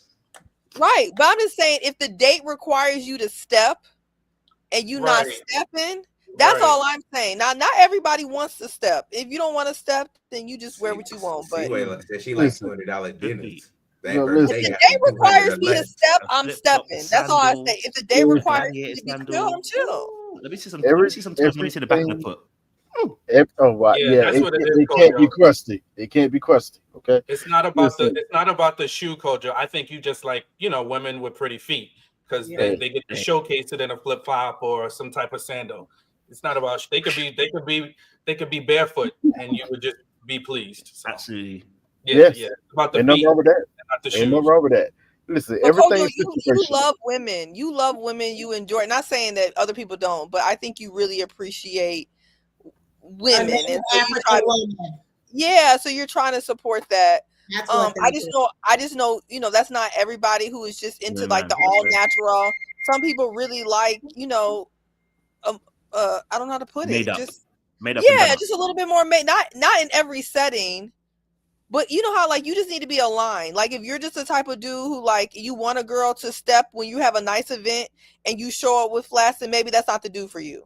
There may be some dudes who don't care about that, then that's the dude for you. But I think the problem is people be mismatching. Like they be with a person who, if they invite you to a nice restaurant, they want you to look a certain way. And then, people be mixed match. So, go with the person who's aligned with you. That's probably the moral to the story. So Yeah, I mean, listen, and it's not like I've ever had a lot of fights about this. It's not like I'm running around hitting women upside the head with heels to make sure they wear them. I've never found myself with a woman in any capacity, dating or otherwise, maybe once or twice on a first date, and we just didn't make it to the next round. But yeah, where I was like, oh my God, so upset about it. You know what I'm saying? And it's not like we're walking miles. You got on a pair of real high heels, you're gonna get door-to-door service. You know what I'm saying? You're not walking long. So I mean, it's a lot of factors. Geography has to deal with that. Like again, I lived in LA. Everybody dressed like they working out, so they dress like homeless. I call it homeless chic. So like it's not going to Nobu. Yeah. No, I mean, look, they dress home. It's a real laid back look. People go to Nobu for very different reasons. It's not the same prestige. Like somebody might just decide to go to Nobu because what I'm saying, it's LA. So I do think geography has something to do with it. But overall, like I call it homeless chic because I ain't seen a heel in a long time. When I live there, it's not the culture overarchingly, but absolutely you do have people who will still do that as well. If I'm going to Nobu, depending on the occasion, I'm gonna pop out as well. So I get it. Well, it seems like we need don't another ever- live for this particular Elsie, don't conversation. ever expect a heel from me.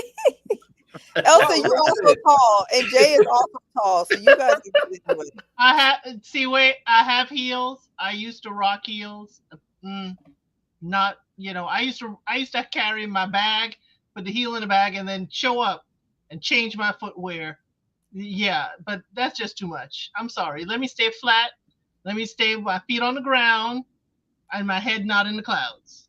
But that's why you got to find what aligns with you. Because I saw some girls like back in college, they went to Spelman, but they didn't want to keep up with what Spelman required. I saw what they was doing over there at Spelman, dressing up 4 times a day, wearing heels in the quad, and I was like, no, like I'll step on a day, but I'm not stepping every day. So I was like, let me go to Emory with the white folks so I can wear my sweats to class and be comfortable. I had to go what aligned, but what I wouldn't be is that Spelman not stepping. You get what I mean? Like if I chose to go to Spelman, then I'm a step. That's why. And I'm okay. I'm And that's okay okay with with that. not getting an invitation because it's a heels only kind of. I am okay with no invitation. That's definitely why I didn't choose an HBCU. That's too much for me. I hear it. And see, and that goes back to the point that everyone has their particular thing, isn't it? Right. So, and I agree with you, T-Way, like there are contextual ideas of, for instance, that's where David and Michelle's situation kind of kicked off. I mean, again, she doesn't really care about him, but, coming, if you're going to a particular dinner, a particular place, is there a dress code? You know what I'm saying to you? Like, of course, I know that if there's a particular dress code for a particular thing, I'm going to dress to the code. You know what I'm saying to you? So in that particular aspect, and I'm more of a chill person, but the reason why I said about even like going back to the toy when you asked me about the outside is because I understand that there's a level of dress that I don't really care. I'm a very chill dresser. You know what I'm saying to you? And in that aspect, the outside part, I don't really care about that. If you said that there's some things you want to see to change, I can work with that. That part doesn't. It's when I'm in my safety I need that for me personally. But that may be different for some other people. So she might feel like the broccoli things are not for her. We knew that she didn't like him anyway, but that's where a conversation must be had, I think, as well. So she can say that she don't like the broccoli thing, and just say, listen, hey, I prefer if you wear, because when someone likes you, they can say they're gonna suggest something else. Hey, I prefer if you'd wear plain boxers. You know what I'm saying to you, or I prefer you wear da da da. Do you know what I'm saying to you? And then that person has an optional choice to agree with it or disagree with it. You know what I'm saying to you? Suggestions should always be welcome if they're not forced to change. Okay, so great conversation. Let's move on to Juan and Karla. I know we ended up talking about weaves, wigs, boxers. It was a great video title when I put it in there. But let's talk a little bit then about Juan and Karla as well, because he showed her the palace. He said, "Let me show you the world." And he showed her the world, and she, like her, I can't lie to you, I still don't know what he does. He was explaining it, but it did get complicated. So I was confused, like she was a little bit, in terms of what he actually does. So I want to know your thoughts about Juan and Karla, because it was quite interesting to see. I think he was happy to see her take her business seriously, I guess, in that sense. What's your guys' thoughts? Why was he grilling her like that, like quizzing her about, like, if you do this, then you do that, and if this happens, then what are you going to do? It just seems like they're both at this point, like, I think Karla has given up on the love. Juan was never there, and it seems like they're both treating this like an arranged marriage business relationship.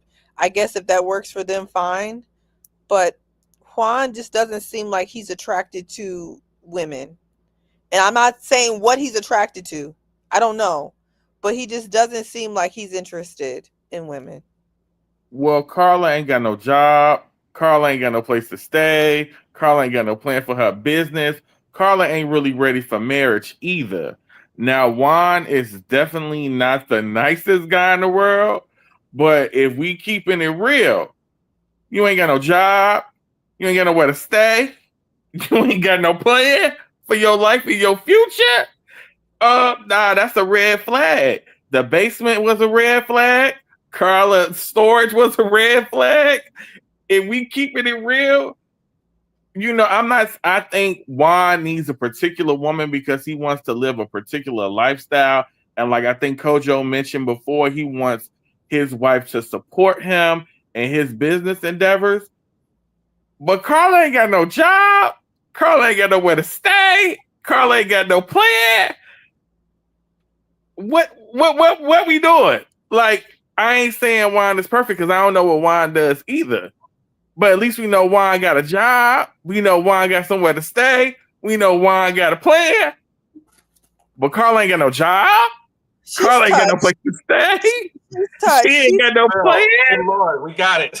We got it. She's touched. She's for sure Nah, touched by say it an again. angel. Say it again, please. I mean, come on, we got to keep it real, man. Now, Karla is a red flag. Like, she gets points for how she handled MM, but as a partner and as a spouse, nah. Karla ain't got no job. Karla ain't got nowhere to stay. Karla ain't got no plan. No, Karla's the type where if you had a business, Phil, and you said, "Hey, Karla, run this part of the business," she would do that. That's not true. That is not true. She's not a hustler. She just said she don't like being told what to do, and she don't want to work for nobody. Absolutely not. So she's not the type of person that I would want to hire to work at my business. And again, Karla ain't got no job. Karla ain't got no place to stay. I think I like women more than Juan does because I would deal with Karla. Oh my God! Seaway, you deal with minutes. Seaway, oh my God! Seaway, no. He's gotta hold her accountable. Hold her accountable. Seaway, no. We respect you too much to do this to yourself. True agent Don't fall for the female destinies. What's wrong with you? Seaway, you wouldn't. No. Seaway would never date a man without no job, without no place to stay, and without no plan. I like women. No. I said a man You would not date no man without no job, I wouldn't. without no place to stay, and No, I without no wouldn't. plan. Come on now, Wow. and see, wait, if your spouse or your partner came to you and said, "Well, I just quit my job and I mean I'm gonna She go don't work need for a my friend in job. New Her York," job is to be cute. Her job is to be Karla. Her job is to be with them See, Chris. Karla wait. ain't got no place to stay. That He ain't don't need one. working. That's his job. What is wrong with y'all? Y'all are missing the point. No, Her you're job missing is the to point. find him. You're missing the pot. You're missing the point because Juan don't have to stay in this marriage, and that place Hold is rented by Lifetime. So once that marriage is up, Karla is out on the streets in her storage. And again, she ain't got no job. She ain't got no place to stay. She ain't got no plan. Why can't she be a kept woman?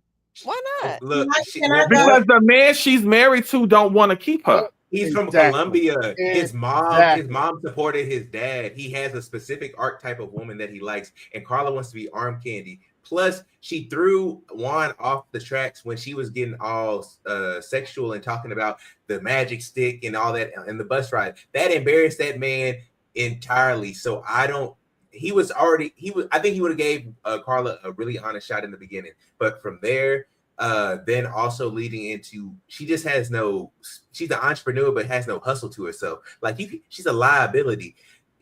He wants somebody who is a helpmate, and he might find it's gonna be hard for him to find somebody like that, but he gonna find somebody who's gonna be a helpmate, who might be doing the books, who might be doing something else. He But needs he's to gonna go to Taskmaster. He needs to go to Taskmaster and find him a person to pick up a task. She's just lazy. She's I hope lazy. Karla finds her the king that's gonna take care of her and make her a kept woman. She deserves it.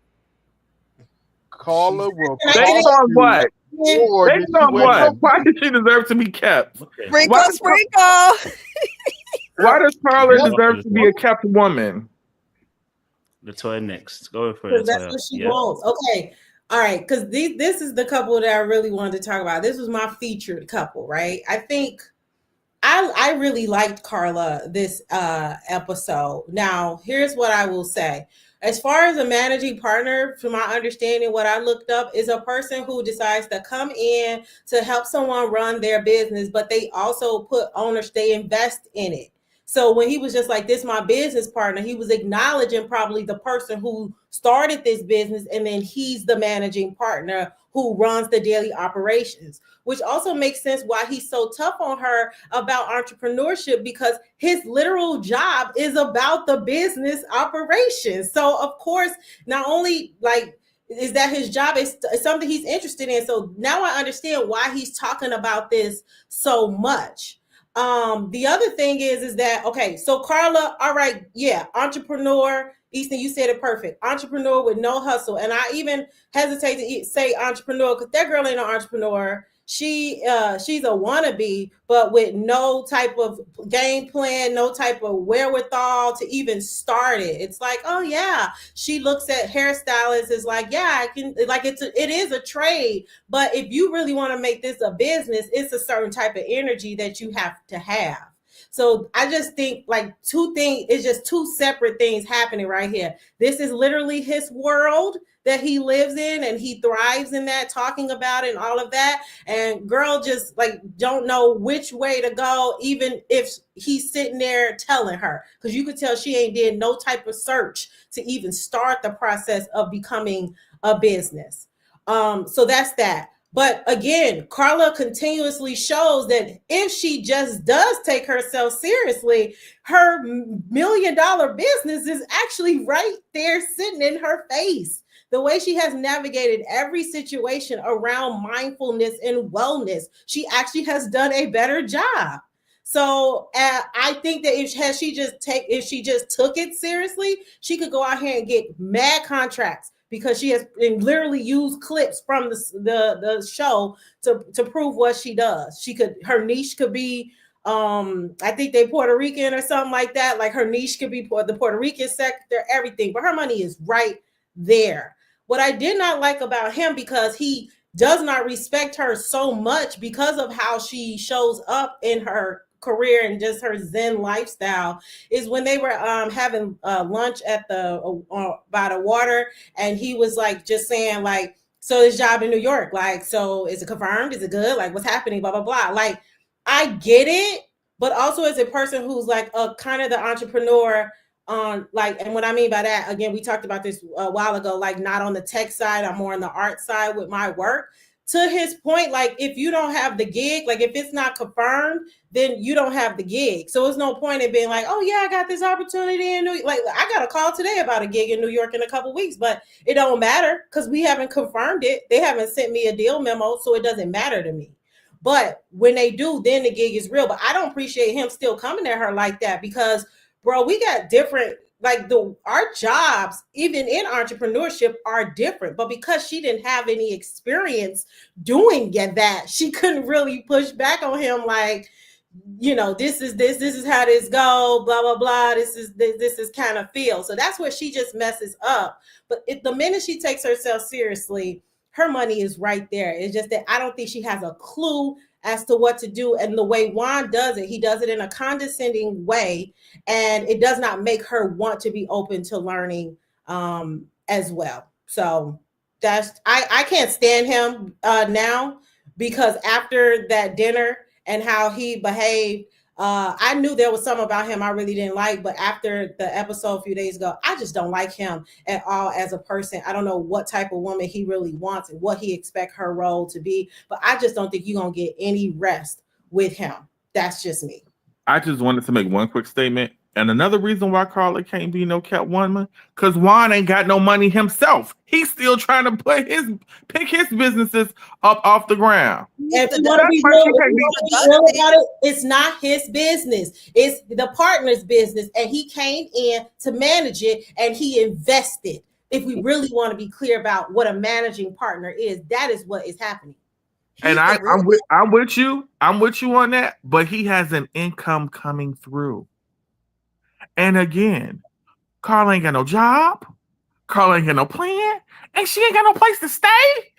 And you know what the other thing is? If we gonna keep it all the way 100 like we've been doing all night on this chat with the carnage, Juan ain't even sleeping with her. He ain't even interested in her. So what is she going to do? He's not interested in women. Stop doing that, C-Way. I don't think that's my opinion. You got all your crazy opinions. I can't have mine. Mine's rooted in some facts. I'm not worried about Karla. I'm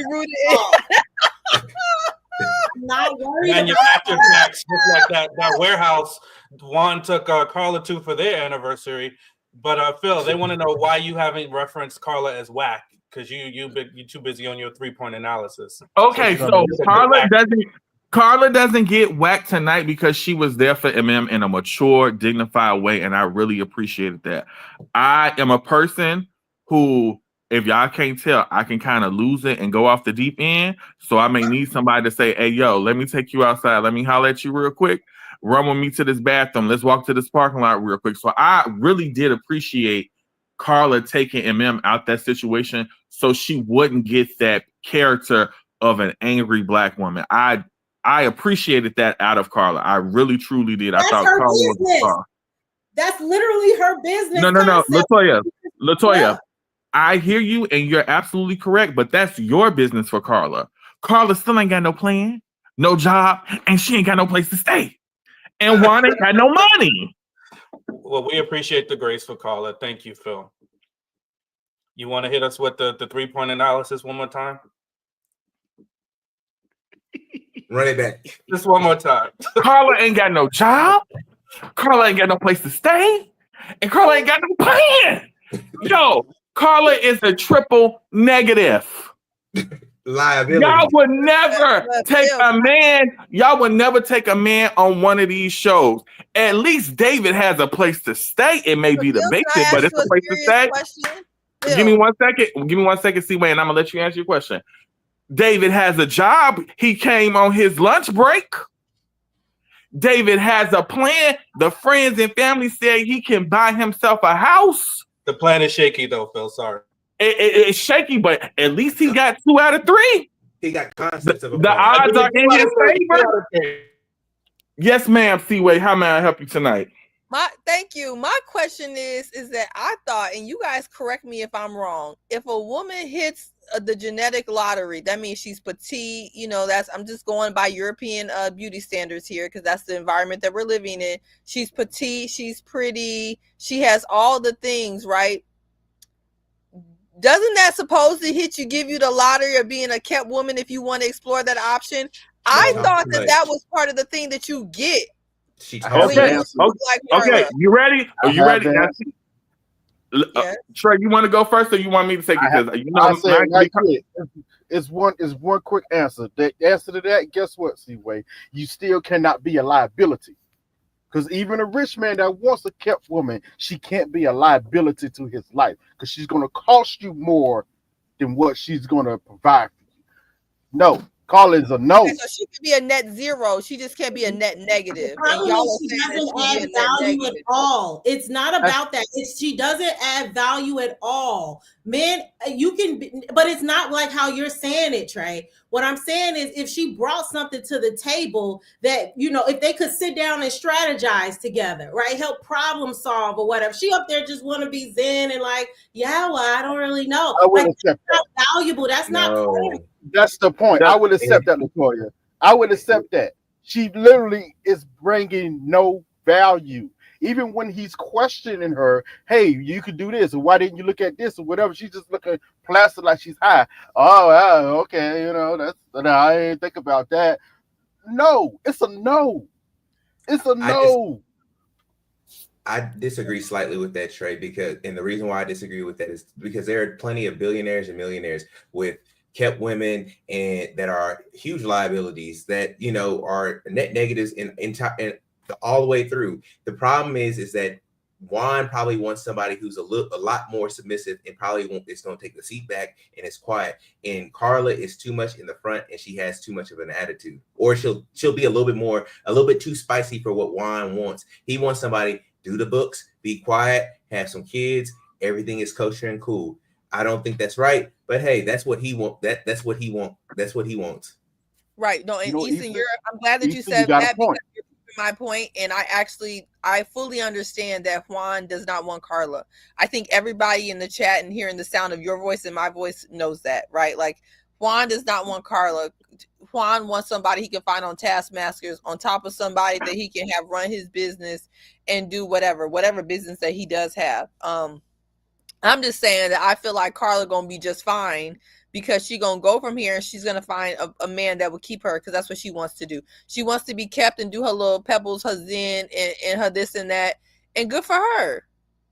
But okay, I hear you, C-Way, and I agree with Easton and I agree with Trey. But if we living in the real world and we gonna keep it all the way 100, I'm about to go there. Errol, Sid, and Sean, please forgive me for this next statement. Karla has got to be popping it for pimp. She's got to be doing something. And then you know what else?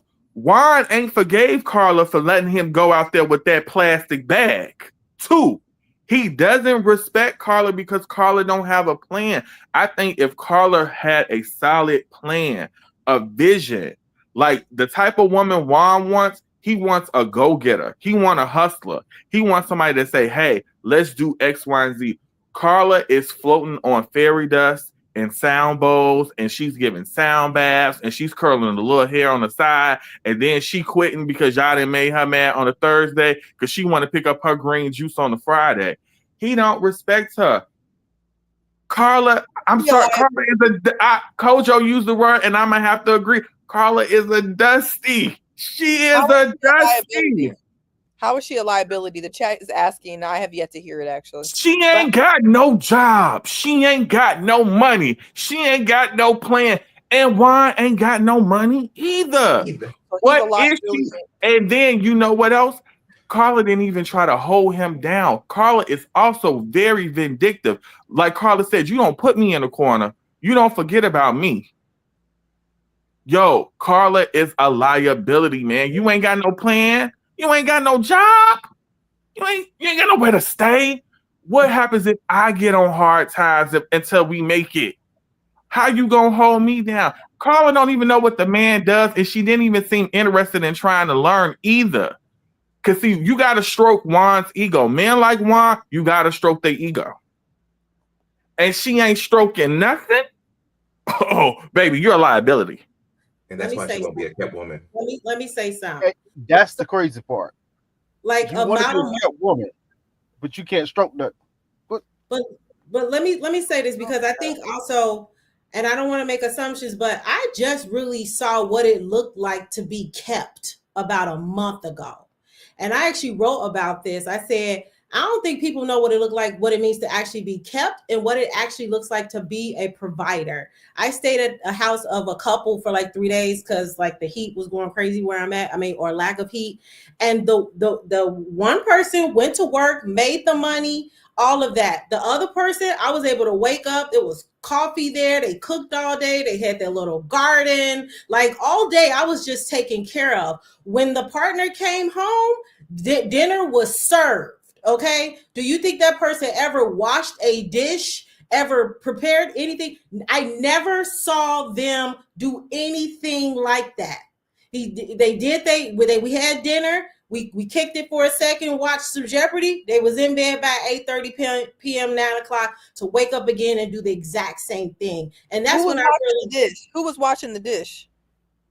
Oh, the kept person did not touch a dish. Not only cook the food, you gonna wash every dish. They had a dishwasher though, to be honest. But like there was no help in preparing the dishwasher, nothing. Because the person who goes to work is the person who goes to work, and the person who's at home and do the home stuff was the person who is at home. And that's not kept though. That sounds. Was that in America? Was that in America? It was in upstate New York. But what was the race of these people? I don't even want to say. What was the race of them? Y'all gonna judge. Tell us the race. Tell us the race. Tell us the race. And that don't sound good to me. You go to work, I gotta be at home being your dishwasher. I'll go to work. F that. Tell us the race, Latoya. A black person and a white person.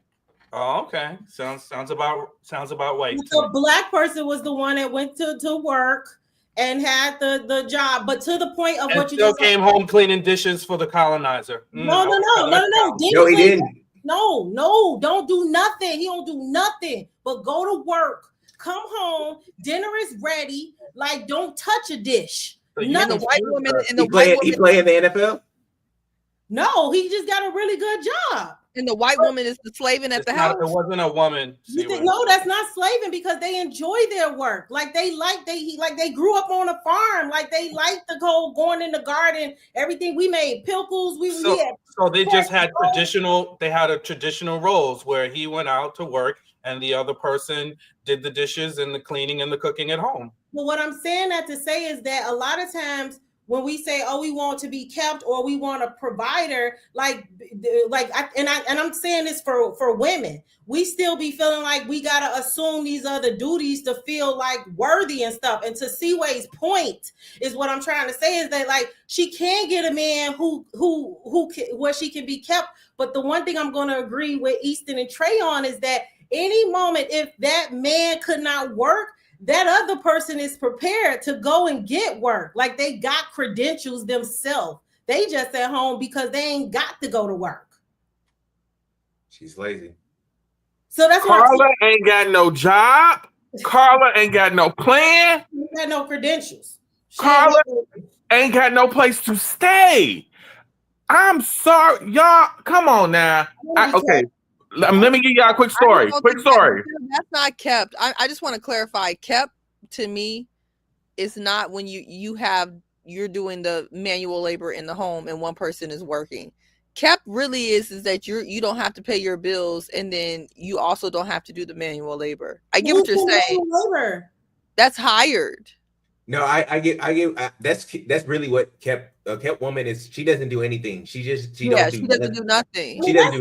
That's a different money. No, there's people who have traditional values, and that might be a little bit more because Juan is coming from his family's from Colombia, so he might have very traditional values where the woman comes in and helps on the business or whatever. But a real kept woman don't do nothing. She is kept. She looks good. She might go to the nail salon, hair salon, run her errands, might go shopping a little bit, and the husband comes back home and they do what they do, and that's it.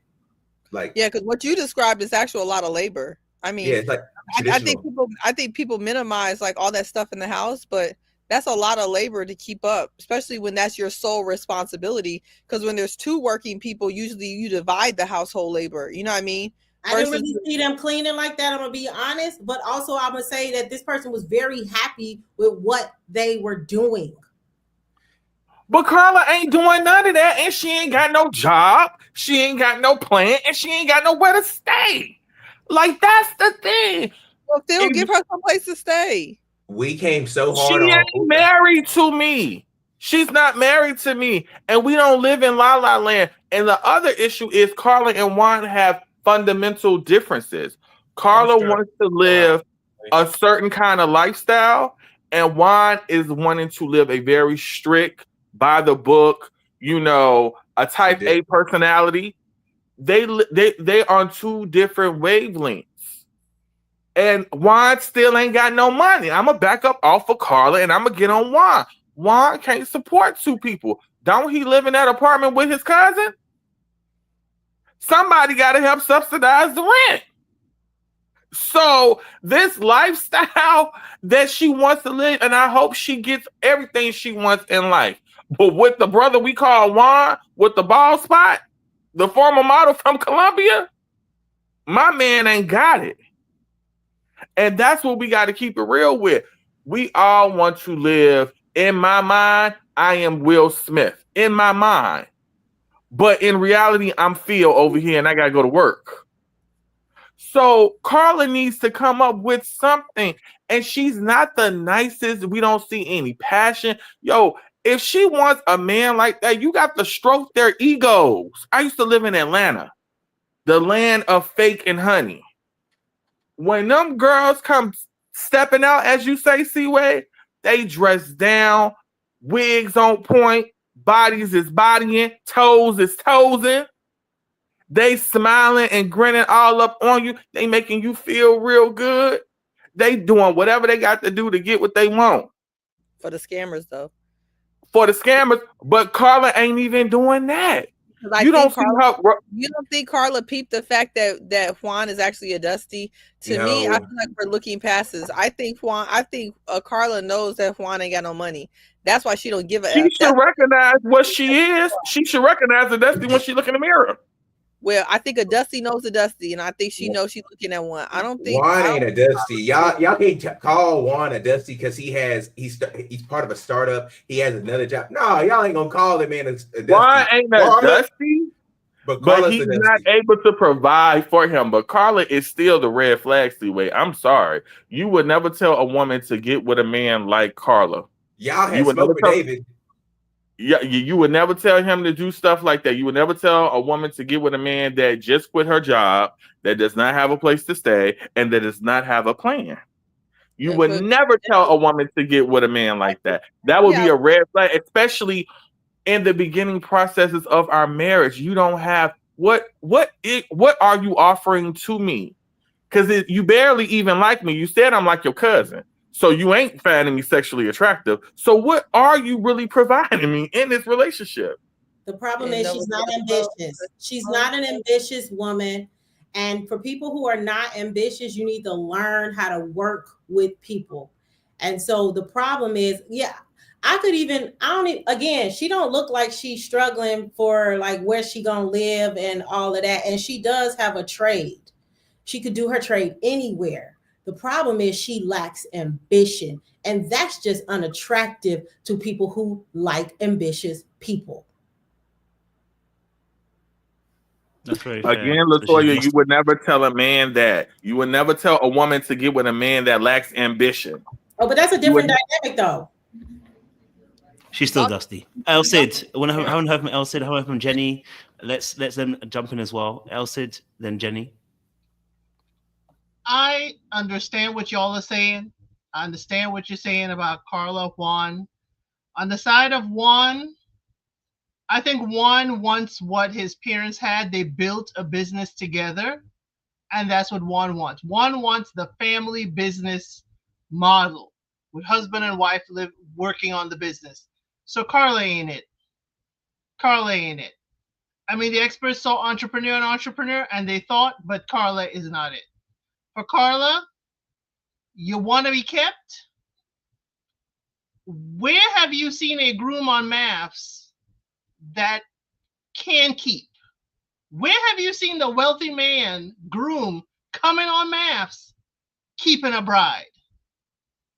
This is the wrong place. So again, you're making bad decisions, Karla. Again, where you finding that man? Bad decision. But as Phil says, I give Karla grace. She recognized that energy, and she pulled MM and all the ladies to have a meeting in the ladies' room. But again, yes, my thing is, why I don't want to call Juan a Dusty and all that stuff. The man, Phil, I'm going to take your words. He has a plan. He has invested in a business. Whether that business goes great or not, the man is working towards something.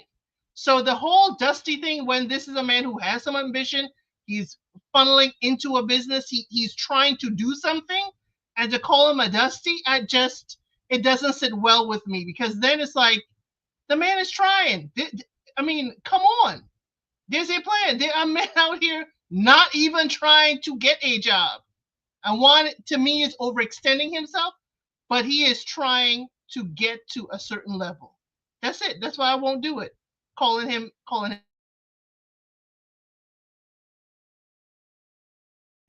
I like Karla. I actually like Karla. I mean, I get it. I hear what everyone is saying, and her quitting her job before, hatching out a plan, it was a little problematic, but we can't move away from the fact that Juan, I just think he had ulterior motives coming on the show. Separate from Karla, I think he is a more refined and calculated version of Ikechi. He came on this show to get his business going. From the beginning, he was telling us about the app and all of that. And throughout this whole season so far, any chance he gets to talk about his expertise and his knowledge of business, he's going to go ahead and highlight that. But we also can't step over the fact that Karla said amongst the ladies that kissing Juan is like kissing her cousin. So she don't like that man either. They don't like each other.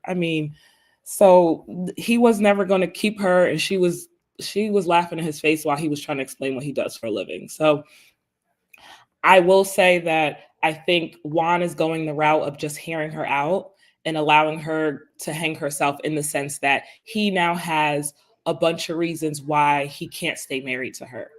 And he doesn't look like bad in a certain way. So he gets to say, she just doesn't have any plans. And when I ask, that's why he's asking these questions and drilling her in a way, because he knows the answer, but he needs everyone else to know her answer. And I also think that she's playing in his face, because at this point, I don't think she's taking it seriously, and I don't think he's taking it seriously. I think they're just trying to make it to decision day and just go off of vibes.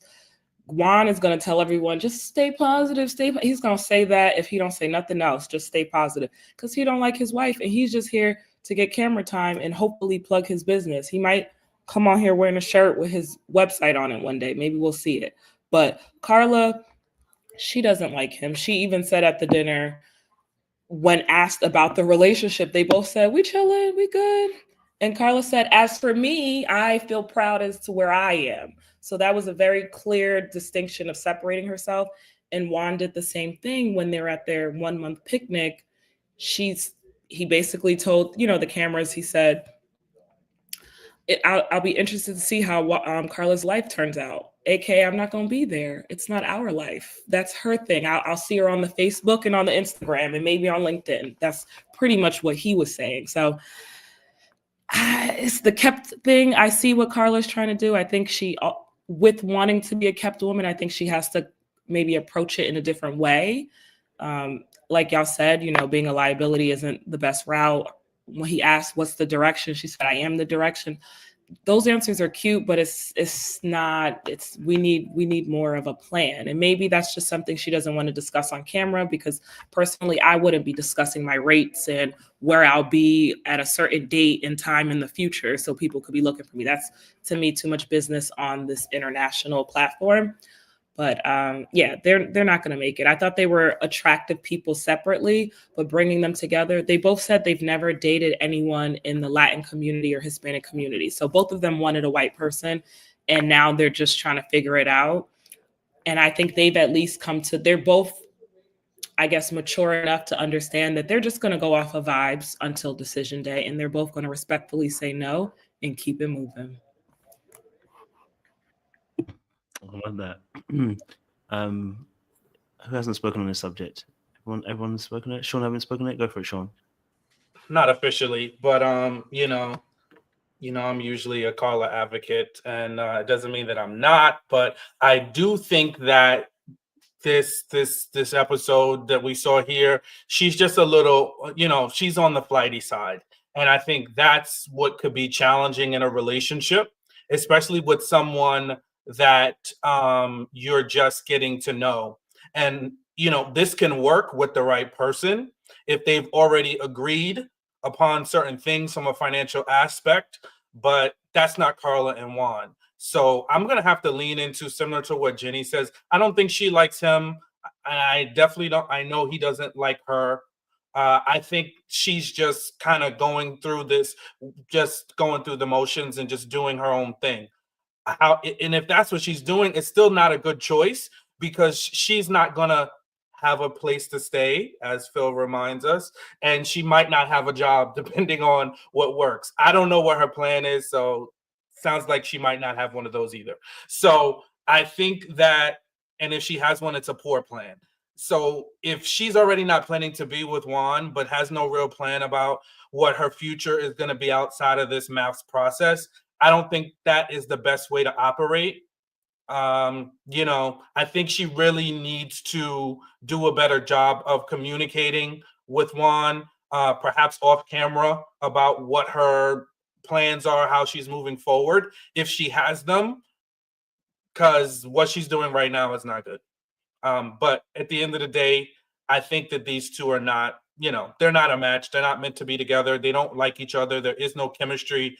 They're going to play with us and, play around with some lady sitting on top of them and with some roses. We're going to see how far that goes in the upcoming episodes, but I don't think it's going to go very far.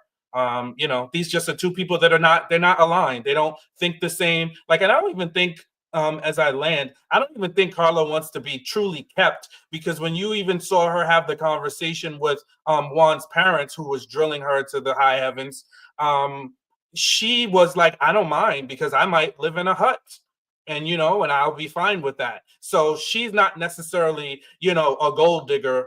Perhaps, I wouldn't paint her as such. She's just flighty, flies by the seat of her pants. It's fine living in less than, she's fine living very, meager, shall we say. My thoughts. Yeah, listen, I mean, to be fair, I think, coming on to Married at First Sight, it's going to be a very hard push to find somebody who's going to pay your bills or create an environment for you to be in a space where maybe you don't pay some bills. I think it's highly irresponsible to quit your job without consulting your partner first, right? The moment you guys decide to get married, you should have consulted your partner. Even if your partner can afford it, it's still a conversation you have with your partner first before just quitting, right? Because we need to be able to make that so that person's also ready to receive what's about to go next. Now, more than likely, if she has spoken to Juan about the situation about quitting, we know already that Juan would have been like, stay in that job. Or at least he would have said, listen, you quit. In his head, he's ready to leave that relationship, because it's not the person that he wanted to be with. He wanted somebody who was going to be a hard worker, that was also going to have their own thing. Now, what I do think is that Juan's timing is a little bit, for instance, off. Like when they were having that little picnic or whatever, and she was saying she's going to do the hair situation, probably wasn't the best time to start grilling her about what plan she had in place, right? But I understood the sentiment of why he did it, but it wasn't the best timing. But the questions were actually essential, because there are people who have great business acumen. There are people who have a sharp, keen eye for creativity, who can do things, but they do need questions to be asked about them as to what we're doing. If she says she's going to, wherever she's going to now, to start doing hair, I think she's going to New York or whatever to do hair, fantastic. Have you thought about X, Y, and Z? questions weren't for then. They should have been for later on. Should have been a much more. He should have created a more. I would have felt like a more safer environment. That wasn't the environment to do it then and then. They were having a good time, and the questions came out as an interrogation. So it wasn't actually well done, and it wasn't going to be well received in that immediate moment. But the questions, nonetheless, were good questions to ask her, and she didn't have answers. That tells me that while you maybe go with the wind, you're also opening yourself up and exposing yourself to bad business practices, in the sense of you are going to just go out there and just do what everyone do, and you can easily get lost. You know what I mean? So I think again, it felt a bit like you have the luxury to do this, but he's like, for himself, I think he's thinking, but you ain't gonna put me in a position to have to now pick up the pieces for you. Like, you should be an individual who's also independent, and I guess that's going back to that triggering for him as well, for Juan and people like Juan who are very independent and want other independent people. And there's a lot of people like that who want their other people to be independent because they don't want a dependent or to feel like they're being depended upon in that particular way. So it is a conversation that just needed to happen between the two of them.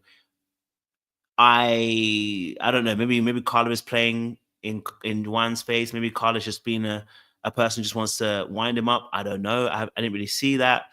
I think KARLA is somebody who just likes to be free. And there's nothing wrong with that when you find the right kind of person who's willing to cater to that. And unfortunately, this ain't the person to cater that to as well. So I just think that she needs to find that person. But coming on the show without a job and you got your stuff in a damn storage unit, is giving a little dusty. Just a little dusty, but I'll give her grace to say that obviously she's on the show and she's probably thinking to herself, you know what, don't want to pay the rent for the next few months. Let me leave it as it is and put my stuff in storage, right? Again, it doesn't give much. It could be looked at as wise, but I can also see it as being quite dusty, if I'm honest with you. And would we see a man and say that was wise? We're still complaining about a basement. So I personally think there's a lot of dust that is entering my nostrils. And at points in time, sometimes I do have to go and chew to that situation. But again, I think she just needs to have a bit of focus. I think she needs to find her lane of focus. And I think she might be all right. But for now, it's giving dusty to me. All right, cool. Our time is up because we've reached a 4-hour mark. And I said 2 hours and I was lying. But so, Sean, if you could give us the benediction, we need to get out of here. Well, yes, we had quite the roundup tonight. I think we talked about some key critical components of relationships, a lot of cautionary tales and what not to do. The first one is respect is key. If you don't want them, then don't talk to them. If you don't want somebody, you don't like somebody, that doesn't give you license to be rude, to be nasty, to misconstrue, to manipulate. And to be rude, mean, and abusive. So, definitely when it comes to Ike, wrong road. You can not like someone and still be respectful, right? Be who you are always. Don't allow who the person you're with to dictate how you treat them, right? So even if you're with somebody that you don't like or don't consider, don't alter your personality. Be who you are. So if you're a kind, gracious person, then continue to be that.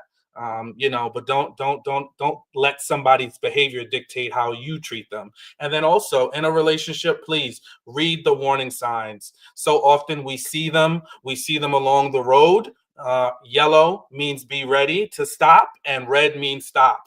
Red doesn't mean keep going. Red doesn't mean slow pause. It means stop. And please, when we see red flags, don't keep rushing past them, because we know what happens when we run past red lights.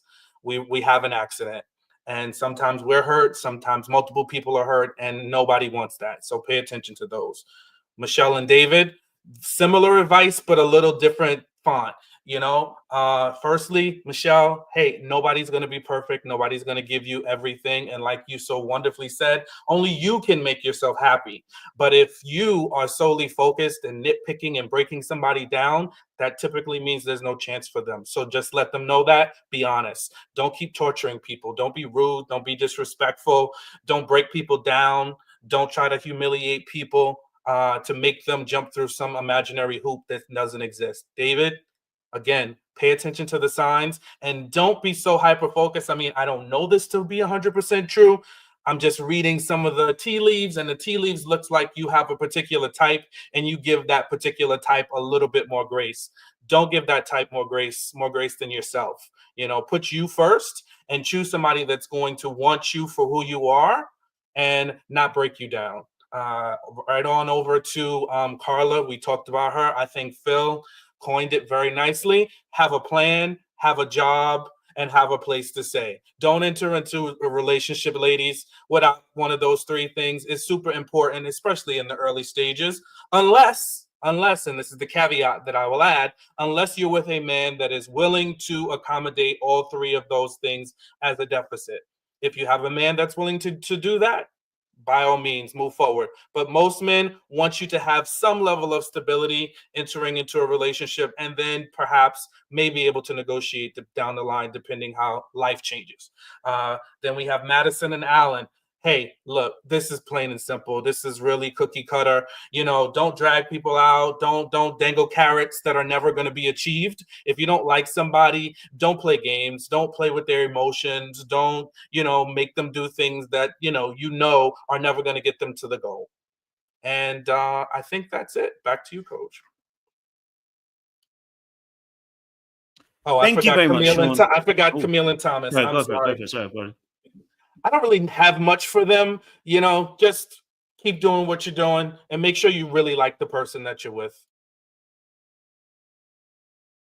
Thank you very much, Sean. I appreciate that. That was just one of the best panels I've had for a long time. So shout out to you, ladies and gents, who came in fired up, ready to discuss and battle your particular points out as well. It's been a great show as well. So we'll be back obviously next week for another episode, Married at First Sight once more.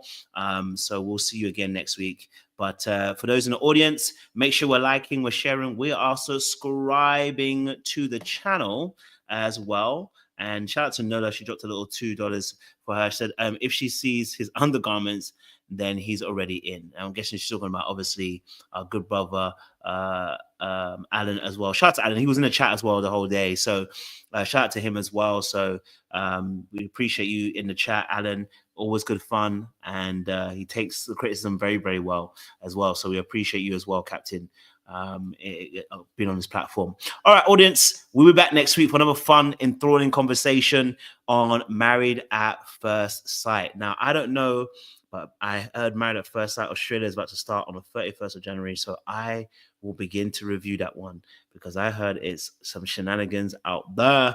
And so I've saved my energy so I can put it there because it's every day. So I have to do like a little breakdown of it. So that's 2 hours of my life gone every day. So we will definitely be doing some reviews on that as well. So if you're in about Married at First Sight Australia, it's there. Ready to Love starts in February as well. So this next few months is going to be a little bit action-packed. And I'm sure Lovers Blind will probably come back as well, probably towards like March, April times again for next season, but we'll wait and see. So it's going to be interesting as well. I know people are doing Lovers Blind in Germany. I haven't started. I watched like half an hour, but it looks interesting. So I'm going to try and get on it. Hopefully I can. If I can't, I'll let you guys know because the energy is needed. All right, guys, much love, much appreciation. We're going to see you again next week for another live. Much love, much appreciation. Don't do anything I wouldn't do. Goodbye.